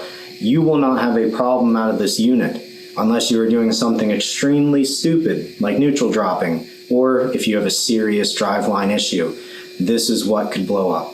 I actually got a call the other day. Not many people know this, and this one's doing it. Okay, good. One guy pushed his car yesterday and he noticed a squeaking noise, but he didn't notice it when it was running or coasting. If there is no vehicle on and you are pushing your vehicle for whatever reason and you hear, or if you're building and you hear, that is perfectly normal. Every low roller you pick up will do that, even brand spanking new ones. We're looking for this wide notch here. That's for the machine part of the lug. Everything has a place. We're just going to put our index fingers under that. We're going to drop it. 2 fingers in the rear planet, twist, and it will fall into place. Next, we secure it with our pretty much only snap ring in the case itself. And you do not want the snap ring touching that case saver or the spring clip. My technique, I slide it in there with my thumb, make sure it's pretty much right on the money. I help keep it in position with my other hand while I push the rest down. And that is the absolute perfect snap ring install. Just don't let it touch it. At this point, you should turn the unit and double check that your clearance is not too tight on your reverse clutches. There should be roughly about the thickness of a steel, which is roughly 60 to 70 thousandths, I believe, if you were really going to measure, and if you're using metrics and you're too afraid of fractions and freedom. That they may take our lives, but they'll never take our freedom! Otherwise, it's about 1/8 of an inch.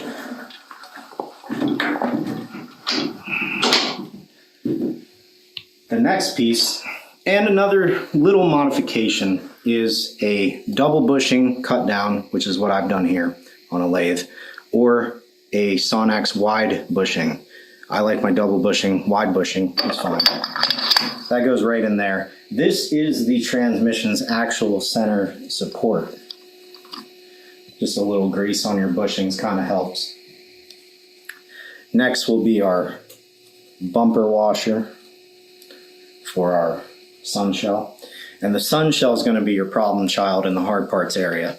This bad boy, this is a late model, designed for a bearing only, so be mindful of that when purchasing these. This is a little bit better than the old one, just because of the extra meat, and they got smart about it. These like to break right here, and you will lose second, fourth, and reverse. No bueno. Easily corrected by an aftermarket part called the Beast Sun Shell. It is a great option. You will not break it. We use it in very high powered units. But a late model sun shell, if you're at home or just have a late model unit, usually these are great. So if you've lost second, fourth, and reverse, you might have stripped your sun shell. That should just slide in there right on top of that sun gear. Beautiful. Reaction tube, front ring gear, next piece. Pretty strong piece, not a whole lot of problems with it. 2 bushings, inspect your teeth, you know, everything should be in pretty good shape. There shouldn't be a lot of clack back and forth. If there is, these do wear inside, so be mindful of that. Readily available. This primarily drives third gear, or third clutch drives it. There's that squeak of that low roller, but as you can see so far, everything turns absolutely beautifully. Same as our rear planet, our front planet. We want to inspect our journals. We want to have a little space, but not too much, just like this. Inspect your teeth. You know, you don't want to see any cracks or anything like that. These are casts. We actually use these all the way up to 700 wheel horsepower at 4,000 pounds. They do handle it very well. So there's no reason to not put these back in your unit rather than springing the big bucks for the 5 pinions. Black bearing, that's your other bearing, and it goes on just like so. And you're just going to twist and pop that down in there. Now, this is the part where I told you the bungee strap would come into play.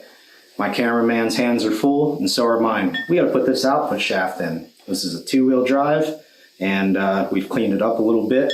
They usually don't look this nice. What we're gonna do is slide it up to the bottom. And you most likely will have to do what I have to do. Grab a metal hammer and gently till you hear it pop. I apologize, I know that was loud, but we're in a tiny, tiny room. The acoustics are a lot in here. Trust me, that's how I feel. Now, mine's not held in there right now that great, so what I'm doing is I put a bungee strap in that little pinhole at the bottom that they use to machine it, wrap it around your hook, and stick it in a bolt hole. And that keeps your hands free because that is a tight fit for the snap ring. There is a right way to put the snap ring on. The closed part should go up towards you. The wide part should go down towards the bearing. Simply place it there, spread.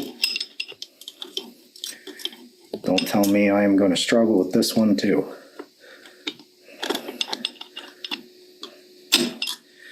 Okay, that's a little bit easier. Don't gotta be cramped with the cameraman.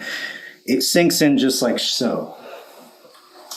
If you have not done your bushings right, or have pushed up too far, knocked the bearing out of place, that will absolutely not go on. So if you can't get that snap ring on, you've done something wrong.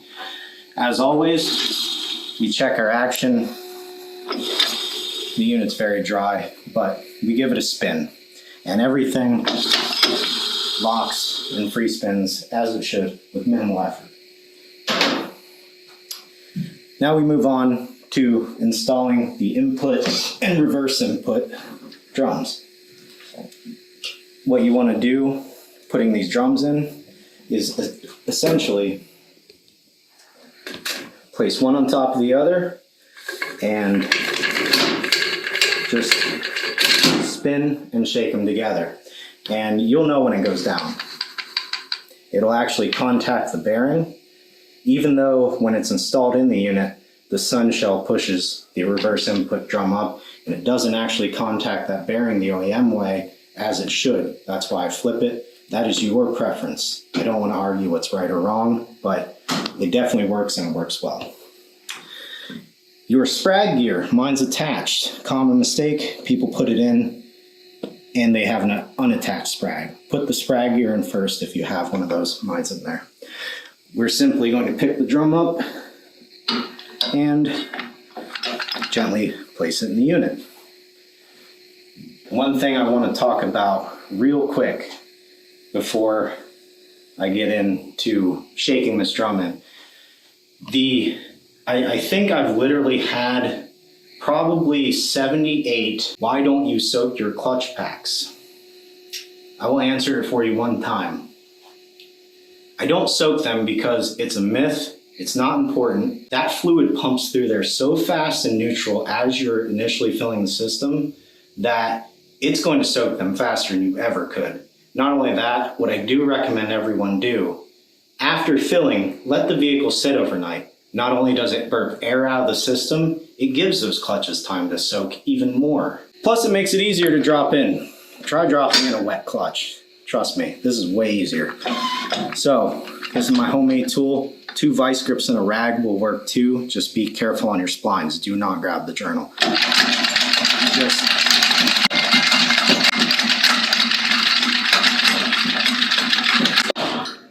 We just shake, rock.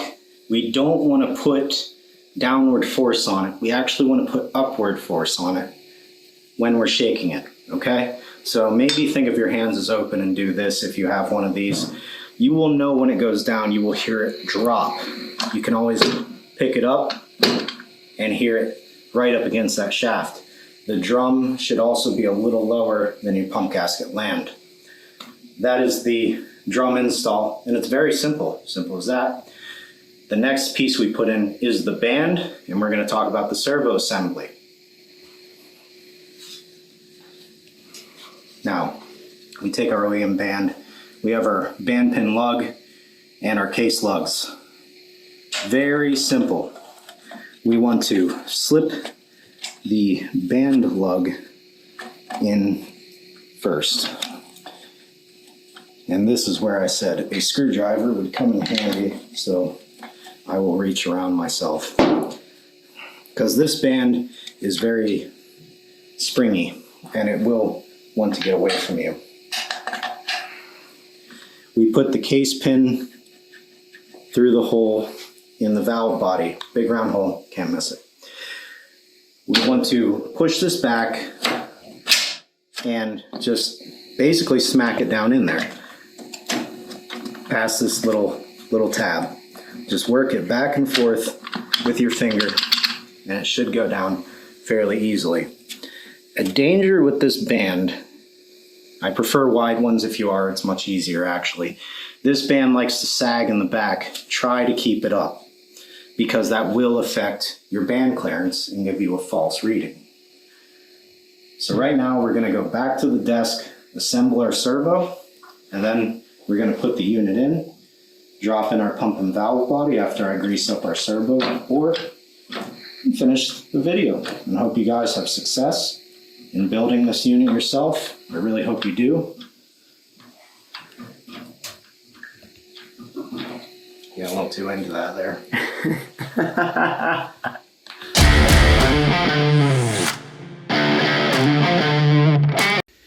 Now we're going to talk about setting band clearance and servo. This is a huge important thing.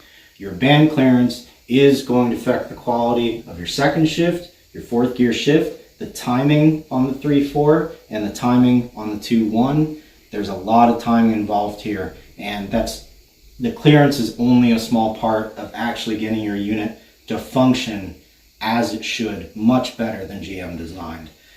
The factory clearance is quite a bit on the band. It is a ton. I want to say it's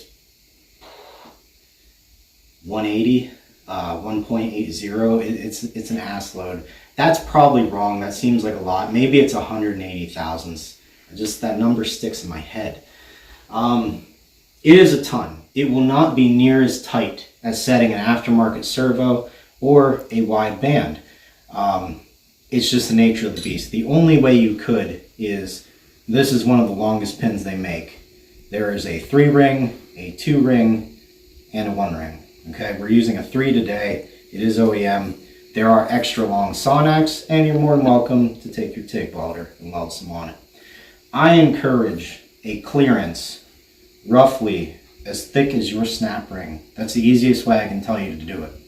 There's geometry at play here on circumferences and radiuses and strokes that may be a little difficult for the average Joe to understand. It's really not important if you are the average Joe, so don't worry about it. This is more of a performance builder thing to worry about things like that. But what's going to happen as the average Joe is, you may grind or add some material on this pin.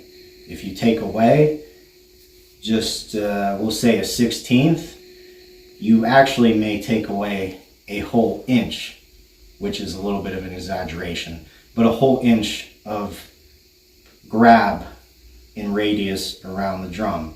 So a little bit here, in short, goes a long way with the band. Tech heads and builders, if you want to talk real specific, give me a call. But for the average guy, let's not worry and get too in depth with that. So we'll just remember a little bit on the tip is going to equal a whole lot of clearance around. Just keep that in mind. So don't go nuts. Don't grind it all the way down, because if you ruin this, you are effed. Our clearance is probably going to be a little looser than what I'm used to building performance units all the time, but we are going to make it much better in GM, as good as the average guy could, and we'll say without a welder, just for you guys. at home. We have our band in, and what we're going to do is put the Corvette servo and stock fourth gear together. Okay, Corvette servos will work with aftermarket force and all that. You just follow the instructions for the aftermarket part you are using, but there is no compatibility issue. You will have a Teflon ring kit, which is what I recommend. I'd stay away from D-ring kits. O-rings on a servo produce drag, throws off timing, no bueno. Teflon, good, real easy. These rings are very tight. There are solid, there are scarf cut. Today I'm using scarf cut, and the theory behind scarf cut is if your bore is a little wider than it should be, in other words, throwing a hot dog down a hallway, this seal, as fluid pushes it, will spread this gap. And this gap goes quite a ways. It can go all the way up to here and still seal. See how far that's overhanging? That's the benefit of these Teflon rings. They close gaps. Solid rings, they're cool and shit if you got something new that actually isn't totally blown out. You got something old, you want to keep going? Scarf cut. You want to prevent failures? Scarf cut. These kits have all the rings you would need for multiple servos. So we put our largest one around our third gear accumulator and our small one around the base of it. Now to finish our third gear accumulator, just like our other accumulators, this is spring loaded. Some people block this off. It's the only accumulator that is safe to block off in my opinion. At the same time, it doesn't really do much. The spring in here is a badass bastard, and there's not a whole lot of room for this to travel anyway, so kind of pointless. Do it if you'd like, not really going to hurt or help you, but if it makes you feel better, by all means. I'm going to briefly use a spring compressor. This is sort of self-explanatory. Simply, it's a little hard with your thumbs.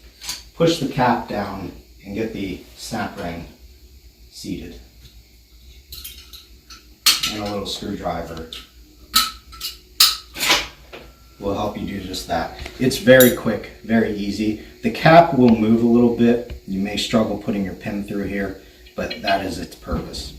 This pin's meant to center it anyway. If that happens, you can move the cap.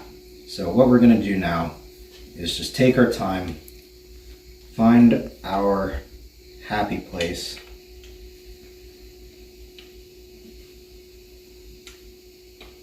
Oh, almost. Just feel it. Do not gouge, do not rush. Walk it in, and it should slide right through, okay? Easy. If you've gouged this, you definitely want to clean that up. Maybe even get a new piece. It will cause sticking.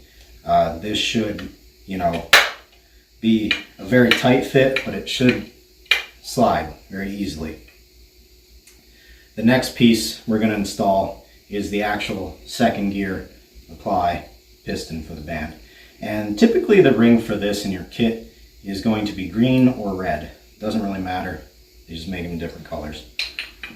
And you're going to put that right over that Teflon seal like so. Next here, I got a new spring. There are stiffer, there are less lands, there are all kinds of springs out there. It really just applies to the setup, how fast you want this to pull back. That's things you'll get to learn in your profession as a builder, how to work this stuff and make it all work for whatever build you are using. Right now, you've pulled this out, you want to get it back in, and you're good to go. Retaining washer, snap ring clip, E-clip is what we call it. And it should return and extend very easily. So that's our second gear. Here is our second gear return spring, pretty much overall, and that's going to go there. Fourth gear, we have, I believe it's this guy. No, it is not. It is this guy. We have our scarf cut sealing ring. And the cool thing about this piston is it doesn't really matter which way it goes in. to help you with clearance, you can flip it. So as you can see, one side is further than the other. Be aware, this will change fourth gear stroke as opposed to second gear stroke. And all we're going to do is simply maybe throw a little grease in there in this fourth gear cup. And this is your fourth gear piston. Okay, this is stock. I'm going to put it this way, just to kind of see. This really, yeah, we're gonna try this. I want to get it maybe as tight as we can go, so a little bit there may help us. Quite simply, this is the assembly, and it should have a little bit of room between fourth and the second gear piston. So that is a Corvette servo. You can buy these pretty much pre-assembled if you're a little leery still on it, and or you can just put it together and save yourself a ton of money, because they certainly aren't worth $100. I will say that. So what we're going to do now is we're going to leave our fourth gear O-ring off and check our band clearance, or we're going to be ruining a lot of fourth gear O-rings. We're going to come around to the servo and take a peek inside, finish setting this, and move on to the rest of the assembly. Alright, so the first thing to do, grease up the servo bore. You've already inspected the inner workings of it earlier when you did the case. Your servo return spring just sets very kindly on the pin board, and then very gently put the second gear servo in the pin board. Should be a relatively good tight fit. You shouldn't have any slop or anything like that. And you shouldn't really have much resistance either. Then we're going to install our fourth gear with no sealing ring first, just to see where we are at. Now, you can imagine you need to be having, roughly 3 to 4 hands to do this. Well, that's where Mr. Irwin comes in. These are available at your local hardware store, and you can put a hand on the band, make sure it's centered, keep squeezing. Gosh, it makes it a one-man job. Look at that. And what I recommend here, don't be scared of this. You're not going to rip the band in half. The thing isn't made of glass. What we want to do is make sure we're actually seated, lined up. So I want to take a dead blow and very lightly just tap on the piston. It only takes a couple. Now, just judging myself, I think I'm actually going to be a touch on the tight side, or I might be absolutely perfect. It's a very close call. I feel like I'm going to be a touch on the tight side, actually. What I'm looking for is the snap ring groove versus the cap retaining curve right there. And I want my clearance on the band stroke to be about this thick. So what I'm going to do, actually, is I'm going to, believe it or not, flipping that piston does change things. I'm going to turn that around. I need a little more out of it.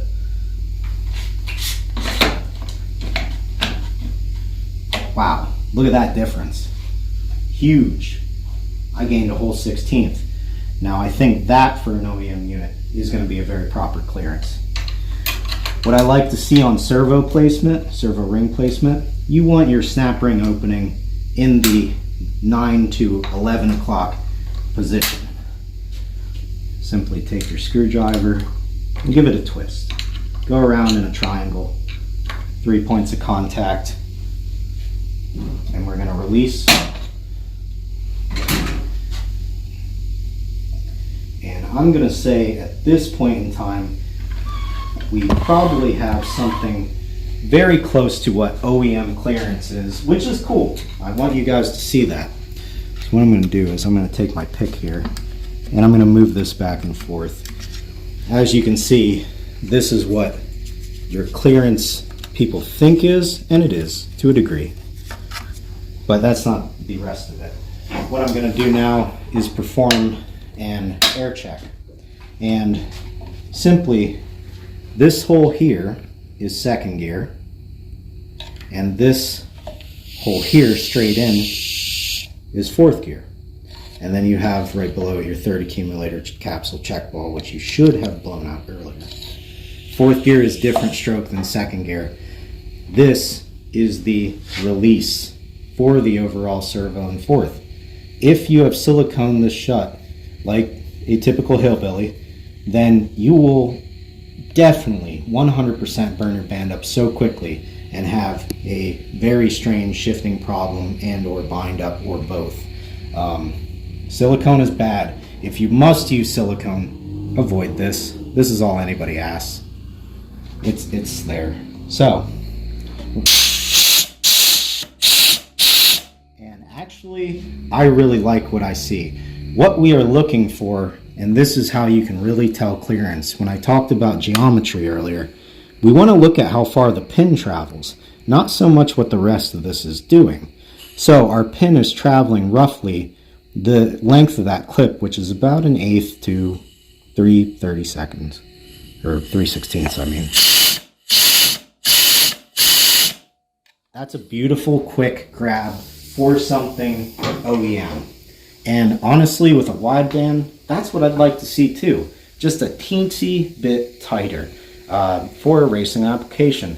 This is going to release a little faster than the third clutch. It will help with that weird overlap you guys get when you make that temporary fourth and that surge happens. I'm sure you all know what I'm talking about. Everybody's experienced it with a 4L60. With a PerformaBuilt, we correct a lot of these slushy feelings.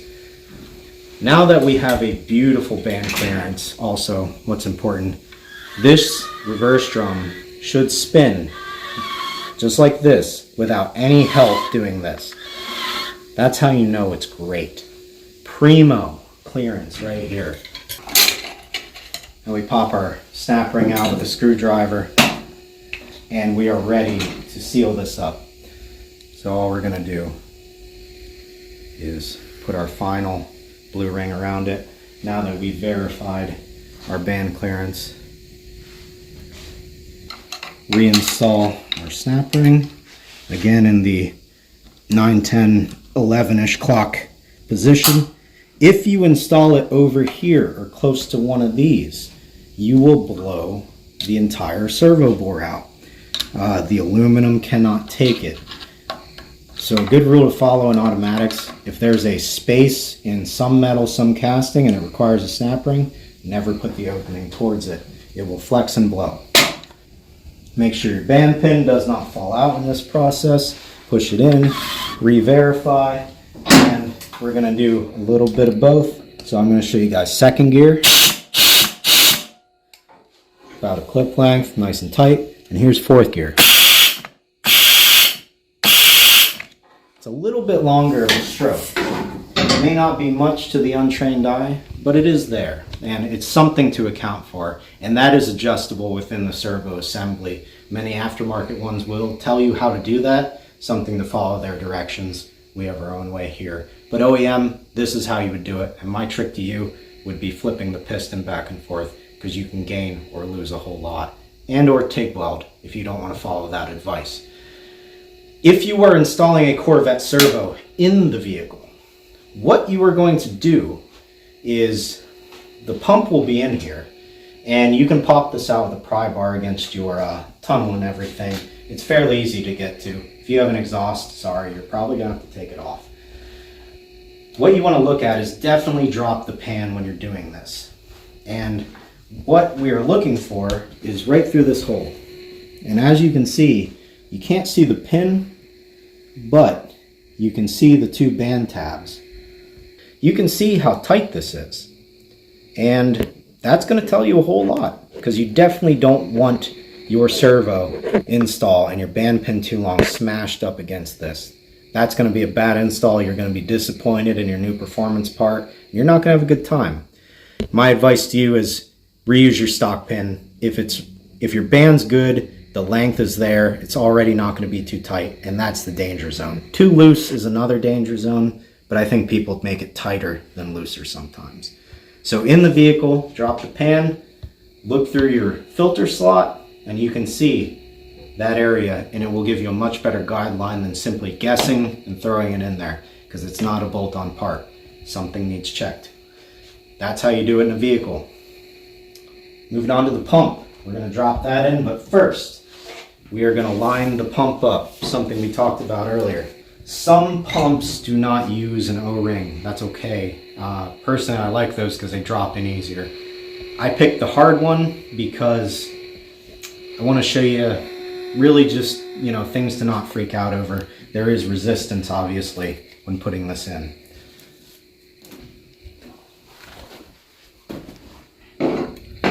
We go back to our hole, and this is also where our speed handle and 13 millimeter is going to come in.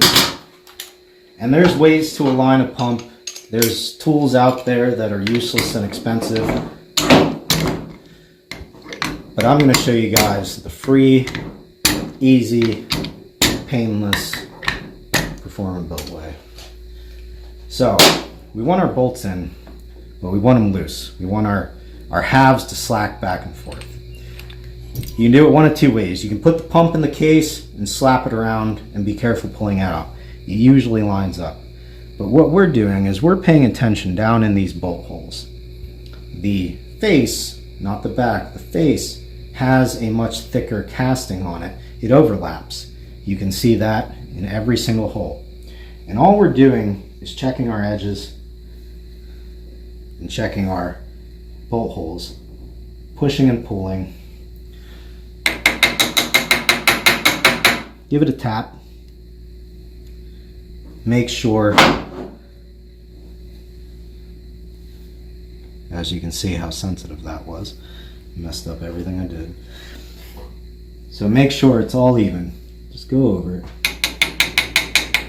And you'll know, and you have so many chances to play with this, because it's either going to be perfect and go in or it's not. If it's not, just pull it out and start over. It's not too bad. Once we use our 7, or how many senses do we got? 5 or 7. Once we use our human senses and actually pay a little attention, focus, not on our iPhone or iPad, just touch and feel, and we got a very flush area. Now, what I like to do is just give these a little twist all by themselves. And we're going to give 2 or all bolts just a little quick zap.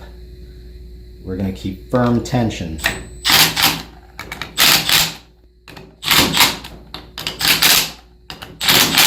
And I have my gun on 1, so put your gun on very light if it has a setting like that.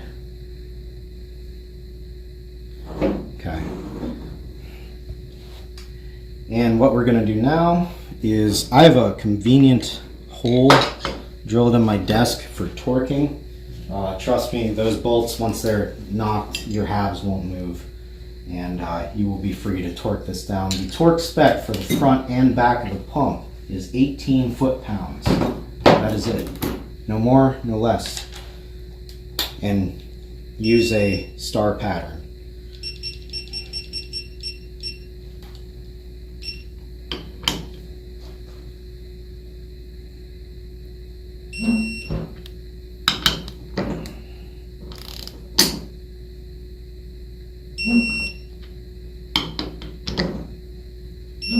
Okay, cut our old rings off. You can use solid. Again, in this instance, I prefer to use scarf. It is my preference as well as yours.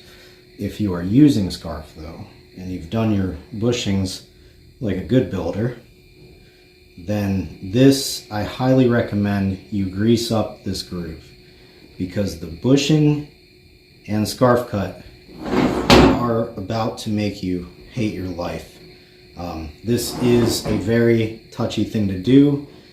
It does definitely require you to take your time. But what this will do is it'll help keep the scarf cut in the groove rather than being clipped on our extremely tight bushing.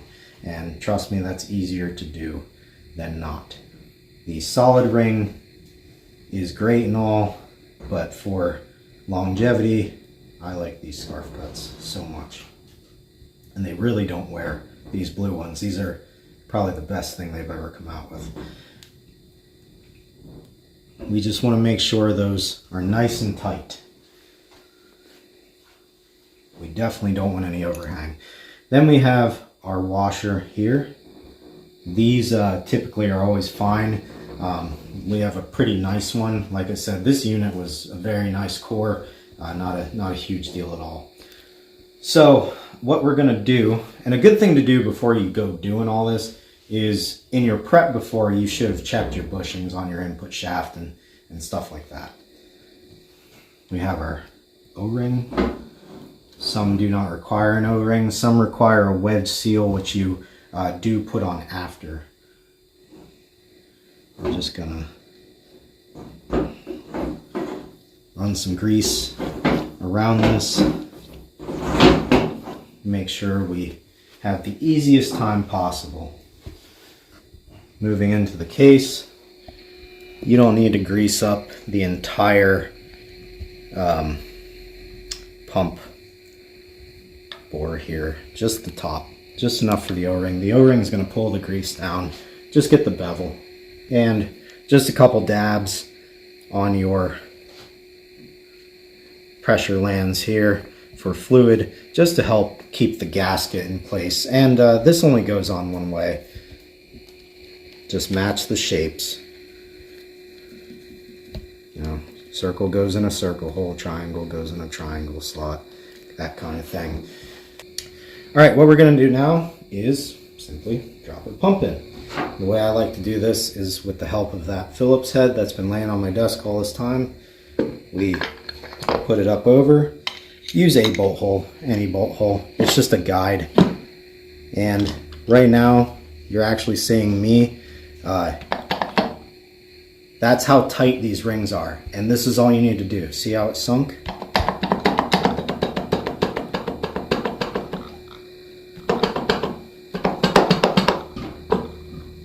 Okay. We have made it past both rings.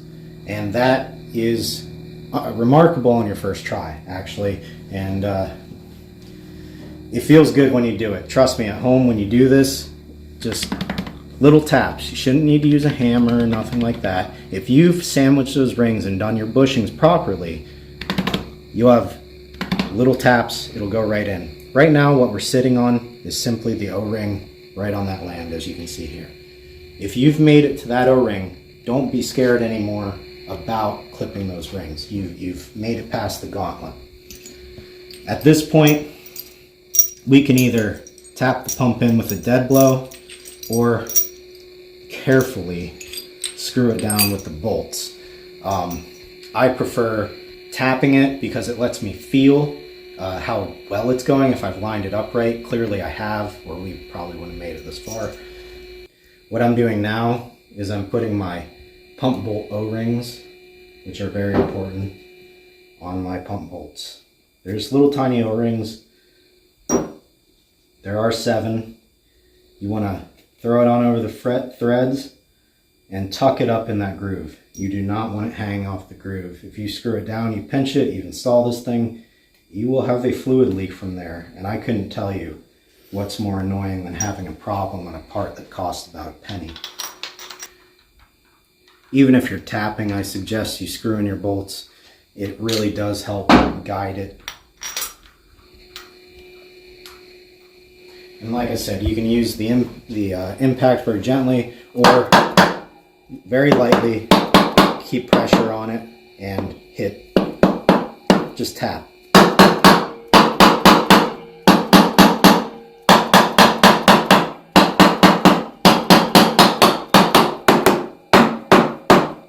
And we are fully seated. That couldn't have been any more painless, right?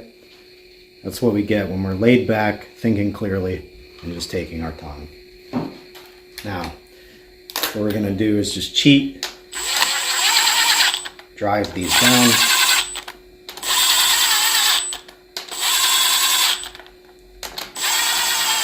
I'm not giving it 3 ugga-duggas. No ugga-duggas, boys. Instead, we are going to do 18 foot-pounds, just like we did the backside, in a star pattern. Okay, we have 18 foot-pounds all around. And the very last thing would be our lockup O-ring. If you do not have lockup, one of the major things people do right away is they'll shove their converter on here and they will clip this. You will probably have a partial lockup or slipping lockup, something to check if you're a shop or a person that just doesn't have the most confidence in what they're doing.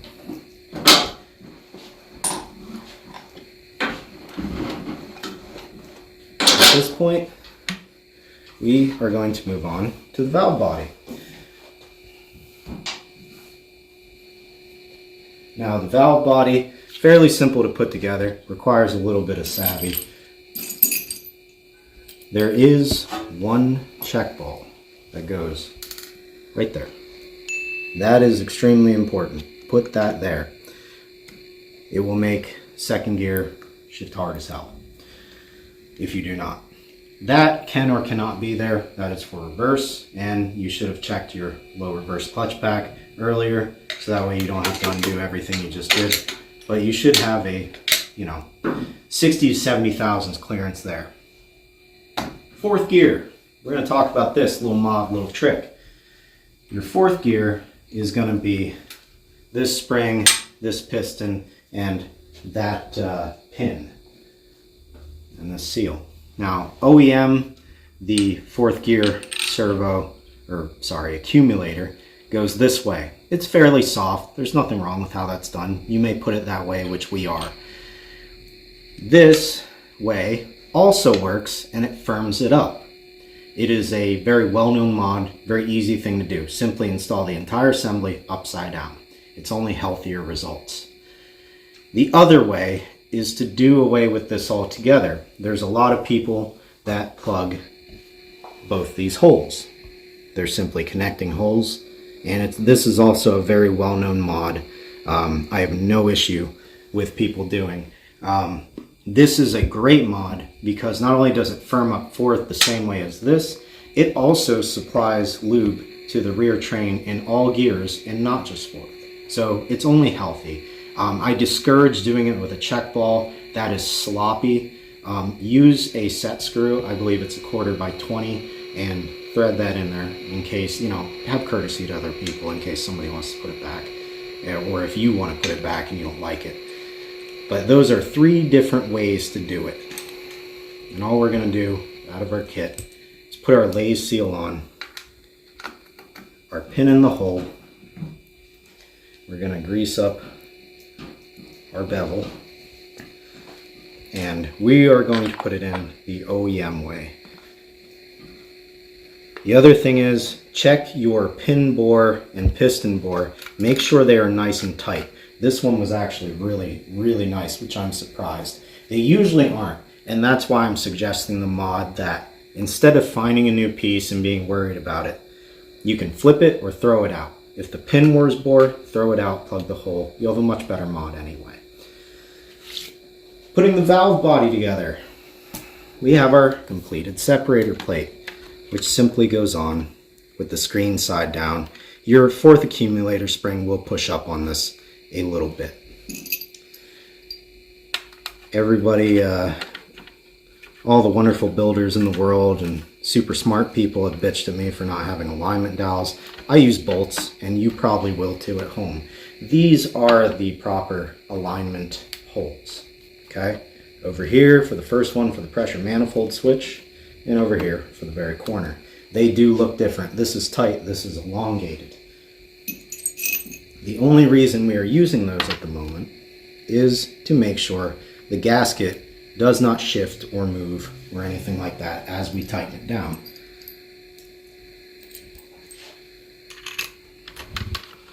We're just simply installing our plate, retaining plate, and our 1-2 accumulator that we previously worked on in an earlier section. The valve body section, if you've missed that, go see. This is where you can adjust your shifts a little more easily on the 1-2 as well with the transmission still in the vehicle. It's simply 3 10mm bolts, and be adventurous. Play around with the springs. Find out what they do. I think you'll really have a good time. Sometimes the unknown is very, very fun for some people. Other times it's not.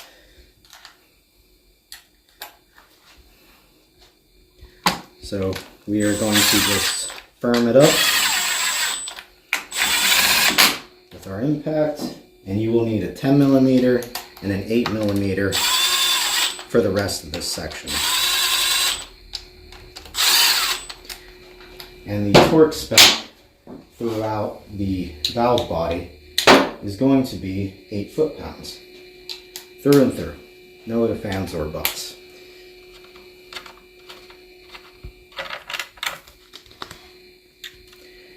At this point, since you've tightened down your bolts, your valve body's not really going to move or anything. Reset your torque wrench from 18 to 8 and give it a tighten. These bolts cannot take much more than 8. They will start stressing out at that point. We move on to our 8s. There's no particular order right now. No real sequence to follow. And now we're ready to set the valve body on. This can be a challenge for some people. My advice is leave the tensioner on, but you are more than welcome to take the tensioner off. I think it helps. So with our balls glued in there, not going anywhere, and our linkage hanging out, we are going to place the valve body down in this orientation. This is why I like the tensioner. It rests, I can walk around the unit, twist the valve into position, pull the linkage up, gently lift the valve body, slide the linkage shaft in, push it back, and now what I'm ready for is a firm, simple, straight push down. That way I don't tear the gasket and everything flows very, very smoothly and freely. Because you definitely don't want to be rough putting this around. That gasket paper isn't going to take a whole lot. I thread a bolt just to hold it down, keep that tensioner in place, and then we finish it off. Pressure manifold switch. If your car does not recognize what gear it's in, or you have lower gears that are acting funny, that are not available, sometimes drive's not available, intermittent, going back into a gear. So in other words, your gear, let's say D3 will work as soon as I shift up to D4 and then put it back to D3, it won't work. That is an instance in a faulty pressure manifold switch. The other part to that is the temperature sensor for your vehicle and the transmission is right here. You will usually throw codes for this. And the problem is typically as simple as it sounds. Something I didn't really go over in the valve body video, but hey, this was a lot of info and I appreciate you guys bearing with me.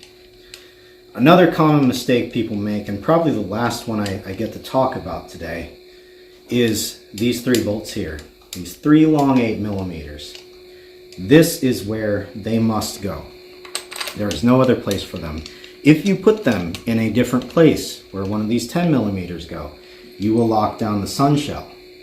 And if you're lucky, it might shear off the tip of the bolt and you'll keep going and it'll go in the pan and never be heard from again. It'll be fine.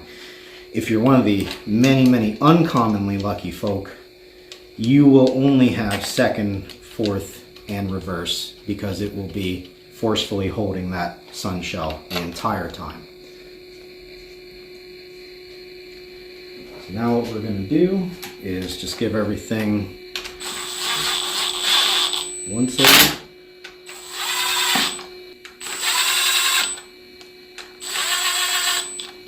Okay, then we torque everything down at 8 foot-pounds. I have seen sequences and this and that. I kind of just try to work, in diagonals, which is what I also recommend you guys do. I don't think a sequence in this scenario is all that important. So I'm doing my 8 millimeters first. You do your 10s first, don't matter. And we're done. We are all torqued up. The last step would be plugging in your harness. If you leave that unplugged like I was talking about earlier, you probably will have high pressure. That's just how it works. Simply, your harness tab goes under the pressure manifold switch. New harnesses, you will have to show it who's boss and kind of force it into place. They don't like to go where they're supposed to. It's kind of hard also, but a mistake I can see people making, these damn wires are in the way. This is what I'm talking about. A common mistake I see people making is, I suppose you could switch these wires around, but you see how it's not going to go there. You know what I mean? So don't be too scared. Like I said, a lot of people just really try to make you scared. Lock up TCC, tiny amount of grease around that O-ring, and we're gonna plug that down in there. We talked about the TCC earlier. All we're gonna do is just switching tools. Again, 8 foot-pounds.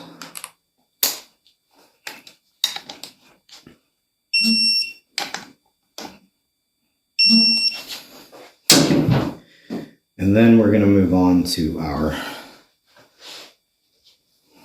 PWM solenoid,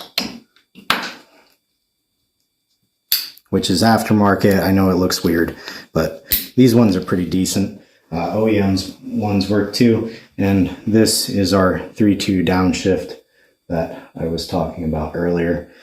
And I'm not going to stop the video for this. I finally did forget one piece out of the damn thing. There is a clip that goes here. For video's sake, I know it goes there.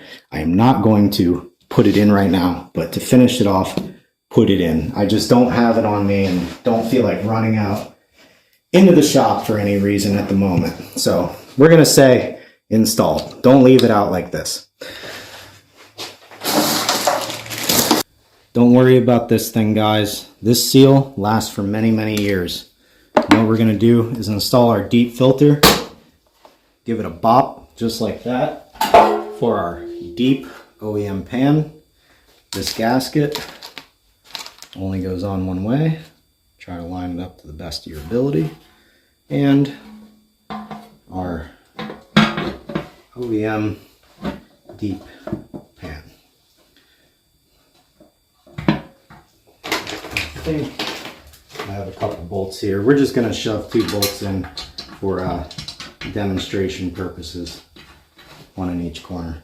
But you would have 16 bolts. If your pan doesn't quite go on, move it around a little bit. Your filter is probably just enough out of place because there is a certain spot for it. Let's give these a quick tighten.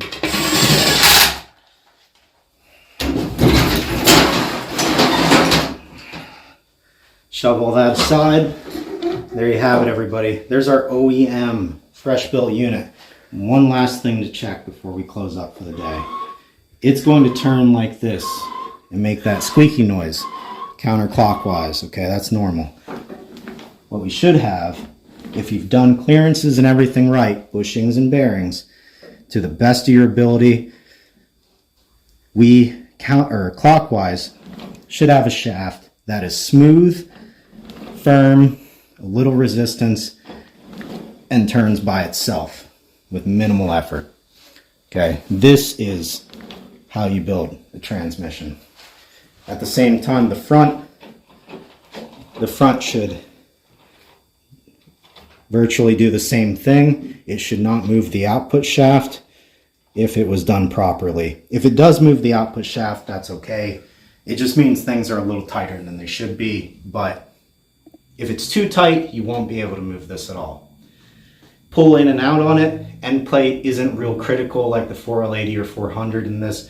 Mine's pretty much right on the money at probably 5 thousandths or something like that. Again, it wasn't real critical. So here we are, and I hope you guys learned something. I hope you enjoyed this series and you can take something away from it, whether you're a first timer or an experienced professional or just stuck in a garage with a vehicle that's giving you problems that you don't want anymore. What unit wouldn't be complete on our Perfect OEM unit in all of her glory here without the good old signature. Take a little pride in your work, guys. Stay tuned for this 2024 season. We are finally going to get out of this office. We're going to do some more fun stuff this year and focus a lot more on racing and getting out there on the tracks and on the street for you guys. Just showing what our products that we built in this room and in another room for so many years can actually do. Merry Christmas, Happy New Year. Like and subscribe and join us in 2024. We got a whole lot coming.